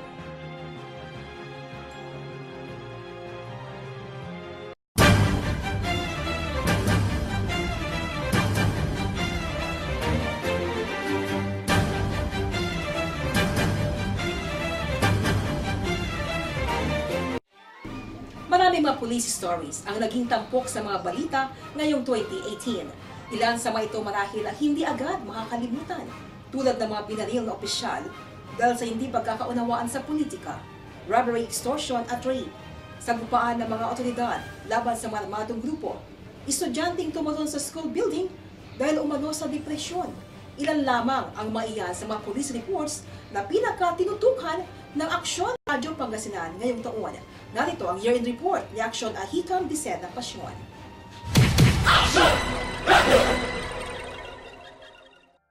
Pebrero ng taong ito nang patayin ang dating barangay kapitan matapos na tambangan at pagbabarilin ng mga hindi pa nakikilalang salarin sa bayan ng Alcala. Ayon kay Police Senior Inspector Ariel Viray, ang Deputy Chief of Police ng Alcala PNP, nagmamaneho ng kanyang motorsiklo ang biktima na si Wilson Orias ng barangay San Vicente. Subalit nang makarating sa mahabang tulay ay pinagbabaril ito hindi pa nakikilalang mga salarin. Nagtamo si Orias ng tama ng baril sa leeg at ulo, dahilan ng kanyang agarang pagkamatay.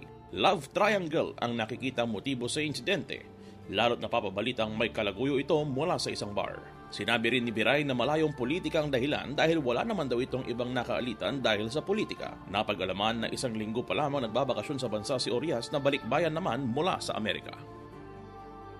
Arestado sa entrapment operation ng National Bureau of Investigation o NBI ang isang misis dahil sa pangingikil. Pinaghahanap naman ang asawa nitong guro dahil naman sa reklamong rape at extortion. Kinilalang suspect na si Maria Luisa Brillantes, common law wife ng isa pang suspect na si Florencio Bagaforo, 50 anyos, isang guro. Inaresto ang ginang kasunod ng reklamong pangingikil sa minor de edad mula nang matuklasan ang larawan at video ng pagtatalik ng mister at ng biktima. Paulit-ulit namang ginahasa ng guro ang biktima sa loob ng 4 na buwan at ginawang panakot ang nakuwang hubad na larawan nito. Nabunyag ang krimen nang umamin ng biktima na ang hinihinging pera sa magulang ay ibibigay kay Brillantes upang hindi tuloy ang bantang ipapakalat sa internet ang hubad na larawan ng bata.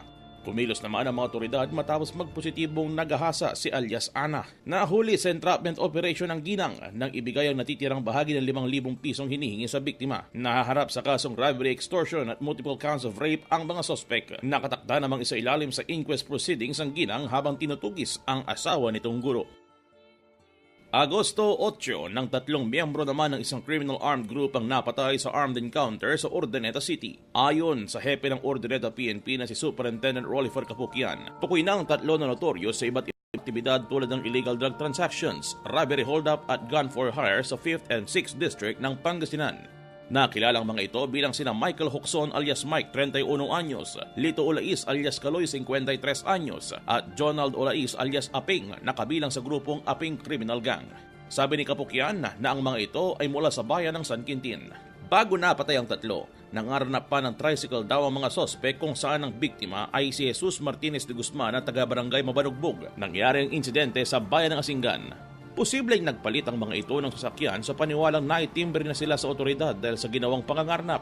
Pinuwersa nila ang biktima na ibigay ang kanyang mga gamit at pinaputukan ng ilang beses. Natsempuhan ng grupo ang Urdaneta SWAT team na nagpapatrolya sa Camaliran East na kanilang pinaputukan gamit ang caliber 45 pistol at 9mm. Nagboluntaryo naman ang naging biktima sa robbery hold-up na sumama sa operasyon at siyang nagturo kung saan lumusot o dumaan ang mga sospek. Samantala, inatasan naman ng PNP Regional Director Romulo Sapitola, Director ng PRO1 na imbestigahan ng mabuti ang insidente, magsagawa ng ballistic examination at cross-matching sa mga baril upang malaman kung sangkot din ang mga ito sa iba pang aktibidad.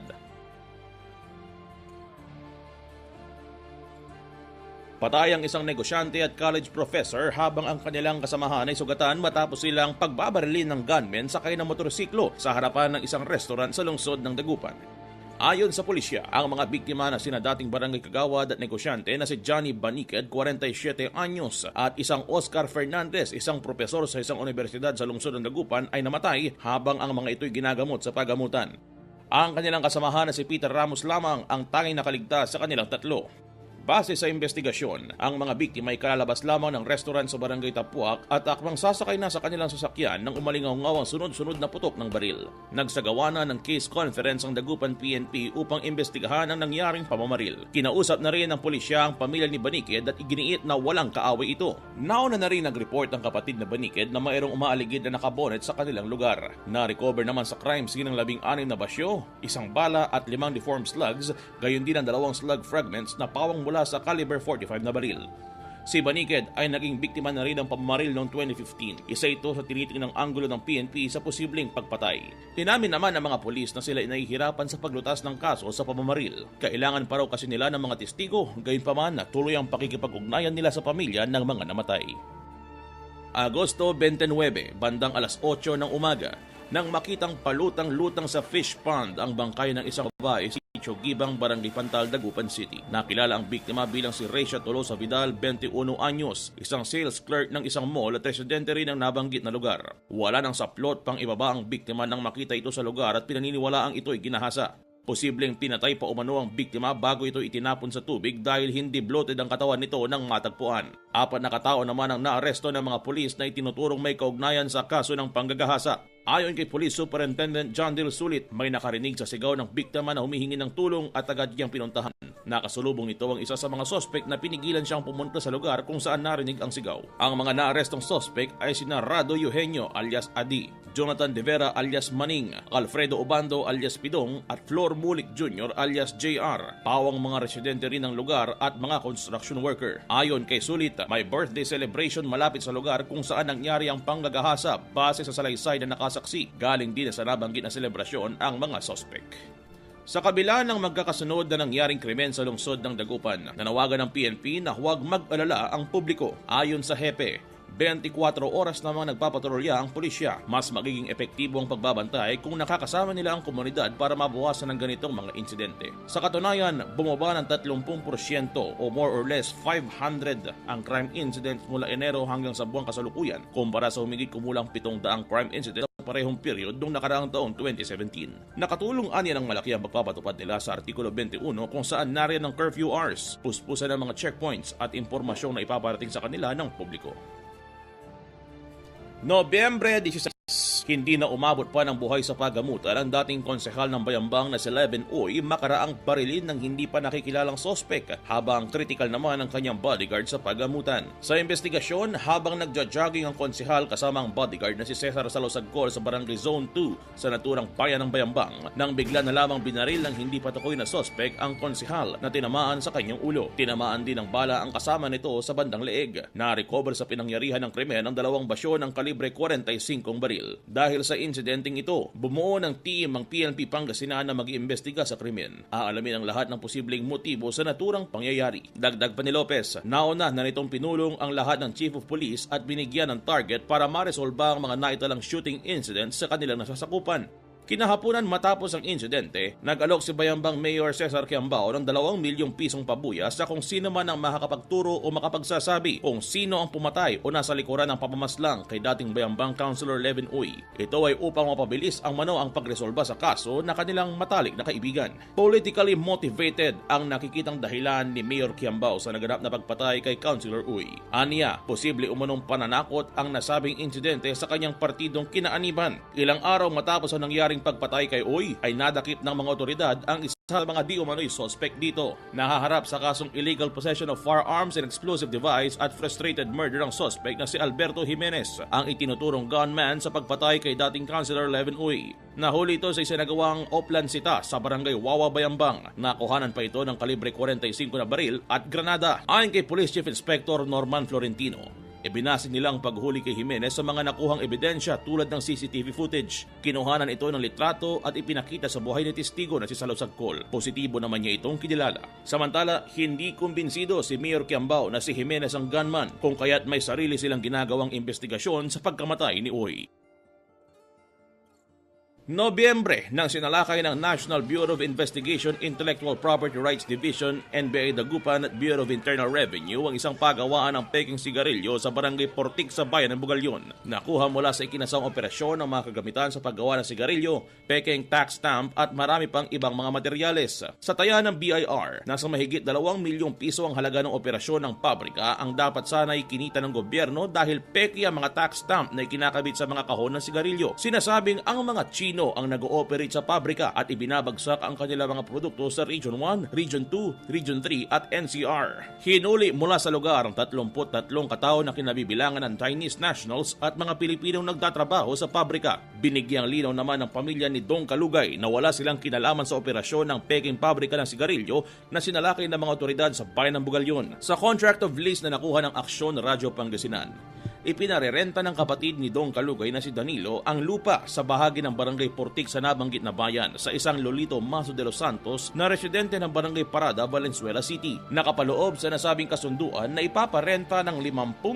piso kada buwan ang 20,000 square meters na lupa mula May 5, 2017 hanggang June 5, 2019. Malinaw din na nakasaad sa kasunduan na kailangang gamitin ang lupa sa lehitimong layunin o kahit anumang legal na negosyo. Sa ilalim ng kontrata, maaaring ipinahiram ni De Los Santos ang lupa ng kahit walang pahintulot sa may-ari basta't nasa maayos na kalagayan ng lupain. Hinggil dito, nakatakdang magsampa ng kaukulang kaso ang pamilya Kalugay laban kay Lolito De Los Santos dahil na rin sa hindi nito pagsunod sa mga nakalatag na kasunduan sa kontrata. Nagpatawag ng press conference si Liseldo Dong Kalugay at mariin itong itinanggi na kanya ang lupang kinatatayuan ng piggery. Aniya, ang lupang sinalakay ay pagmamay-ari ng kanyang kapatid na si Danilo Kalugay. Inihayag nito na wala silang alam sa operasyon ng pabrika ng peking sigarilyo na nakatayo mismo sa lugar kung saan naroon din ang piggery. Hinggil dito, lubharaw nilang ikinagulat ang mga lumabas na balitang sila ang nasa likuran ng nabanggit na iligal na aktibidad dahil na rin nakapangalan kay Dong Kalugay ang mission order na ipinalabas ng NBI.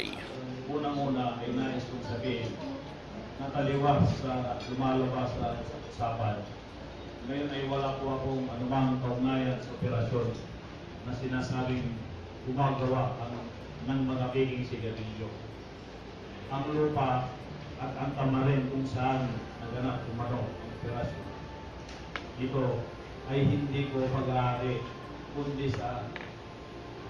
kundi ang aking kapatid na si Danilo Kalugay. Lalong hindi rin ako ang kausap ko na ialaman lamang sa kasunduan o kontrata. Sa pagitan ng aking kapatid na umupa sa nasabing budiga ay nais kong linawin, hindi ako ang may-ari ng lupa at hindi rin ako ang nagpaupa at wala akong anumang partisipasyon sa naturang. Kaugnay ng naganap na pulong balitaan, mariinding pinabulaanan ni Kalugay na pagmamay-ari niya rin ng lupa sa barangay Malabago, Mangaldan na sinugod din ng raiding team ng NBI kung saan doon umano iniimbak ang mga materyales na ginagamit sa paggawa ng peking sigarilyo. Samantala, nagsalita rin ang pamilya Espino hinggil sa pagdawit sa kanilang pangalan sa operasyon ng iligal na paggawaan ng sigarilyo. Sa press conference na ipinatawag ng pamilya Espino, binigyang diin ni Mayor Jomel Anthony Espino na walang alam ang kanyang pamilya na mayroong ganyan na aktibidad sa nasabing barangay. Ayon kay Espino, maski pa ang matagal nang nakatira doon na barangay kapitan ay wala rin daw alam sa nangyayari sa lugar. Binigyang diin din ito na walang inilabas na permit ng munisipyo para sa operasyon ng piggery kaya't wala raw nalalaman sa iligal na operasyon kundi ang barangay kapitan ang nagbigay ng clearance kaya't imposible ang sinasabi ng kapitan na wala raw alam sa operasyon ng nabanggit na paggawaan nito. Naniniwala si Mayor Espino na may kinalaman daw sa politika ang pagkakaugnay sa pamilya. Pinabulaanan din ni Mayor Jomel na kontrolado nilang mga tao sa barangay.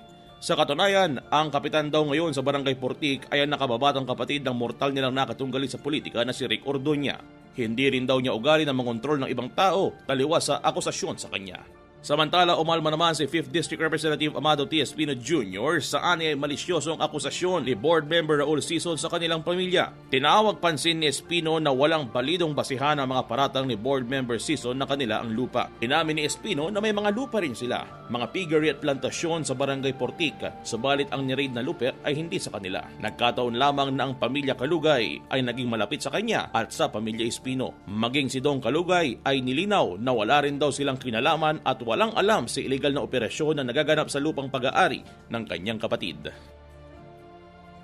Desyembre 16, patay sa pamamaril si Santo Tomas Municipal Councilor Benjamin Oculto Jr., residente ng Barangay San Marcos, tumatakbong vice-alkalde sa nasabing bayan. Ayon kay Police Senior Superintendent Wilson Joseph Lopez, ang PNP Provincial Director ng Pangasinan, kalalabas lamang daw ng kapilya ng biktima at tumatawid papunta sa kanyang sasakyan ng pagbabarilin ng sospek na si Junjun Vidal, 40 anyos, residente ng Barangay Hermosa, Tepo, Bataan, kasama ang 3 iba pang sospek na sakay sa isang kotse. Nakaenkwentro pa ng mga otoridad ang sospek, gayon pa man, naaresto ang tinuturong gunman. Nagpapatrolya yung tropa. Tapos nung nagkaputukan, nag-spot na yung mga tropa, nagkataon na nagpapatrolya. So nung nakita niya, takbo siya, nakipagputukan, pinutukan niya yung mga tropa, tapos tumakbo. Malapit lang sa police station yung natakbuhan niya. Yes. Kaya nakita niya na pang pulis natin, naglabasan lahat, na-corner siya, nag-surrender siya. Ongoing pa yung inquan ngayon, investigation namin kaya pwede na actually. Pero ang nakuha namin, yung details lang na nauna, pag-hero mo sa Bataan. Itinakbo sa pagamutan si Councilor Oculto, subalit idineklarang dead on arrival ng mga doktor. Na-recover naman kay Vidal ang isang M16 rifle, 2 magasin ng nabanggit na armas at isang magasin ng caliber 45 at bala nito. Samantala, bumuo na ng Special Investigation Task Group ang PNP Santo Tomas para malalimang investigahan ang nangyaring pamamaril. Sa panayam kay Police Senior Inspector Peter Paul Sison, ang hepe ng Santo Tomas PNP, ang nahuling suspect na si Vidal ay hindi pa rin ikinanta kung ano ang motibo at kung sino ang utak ng pamamaril sa konsihal.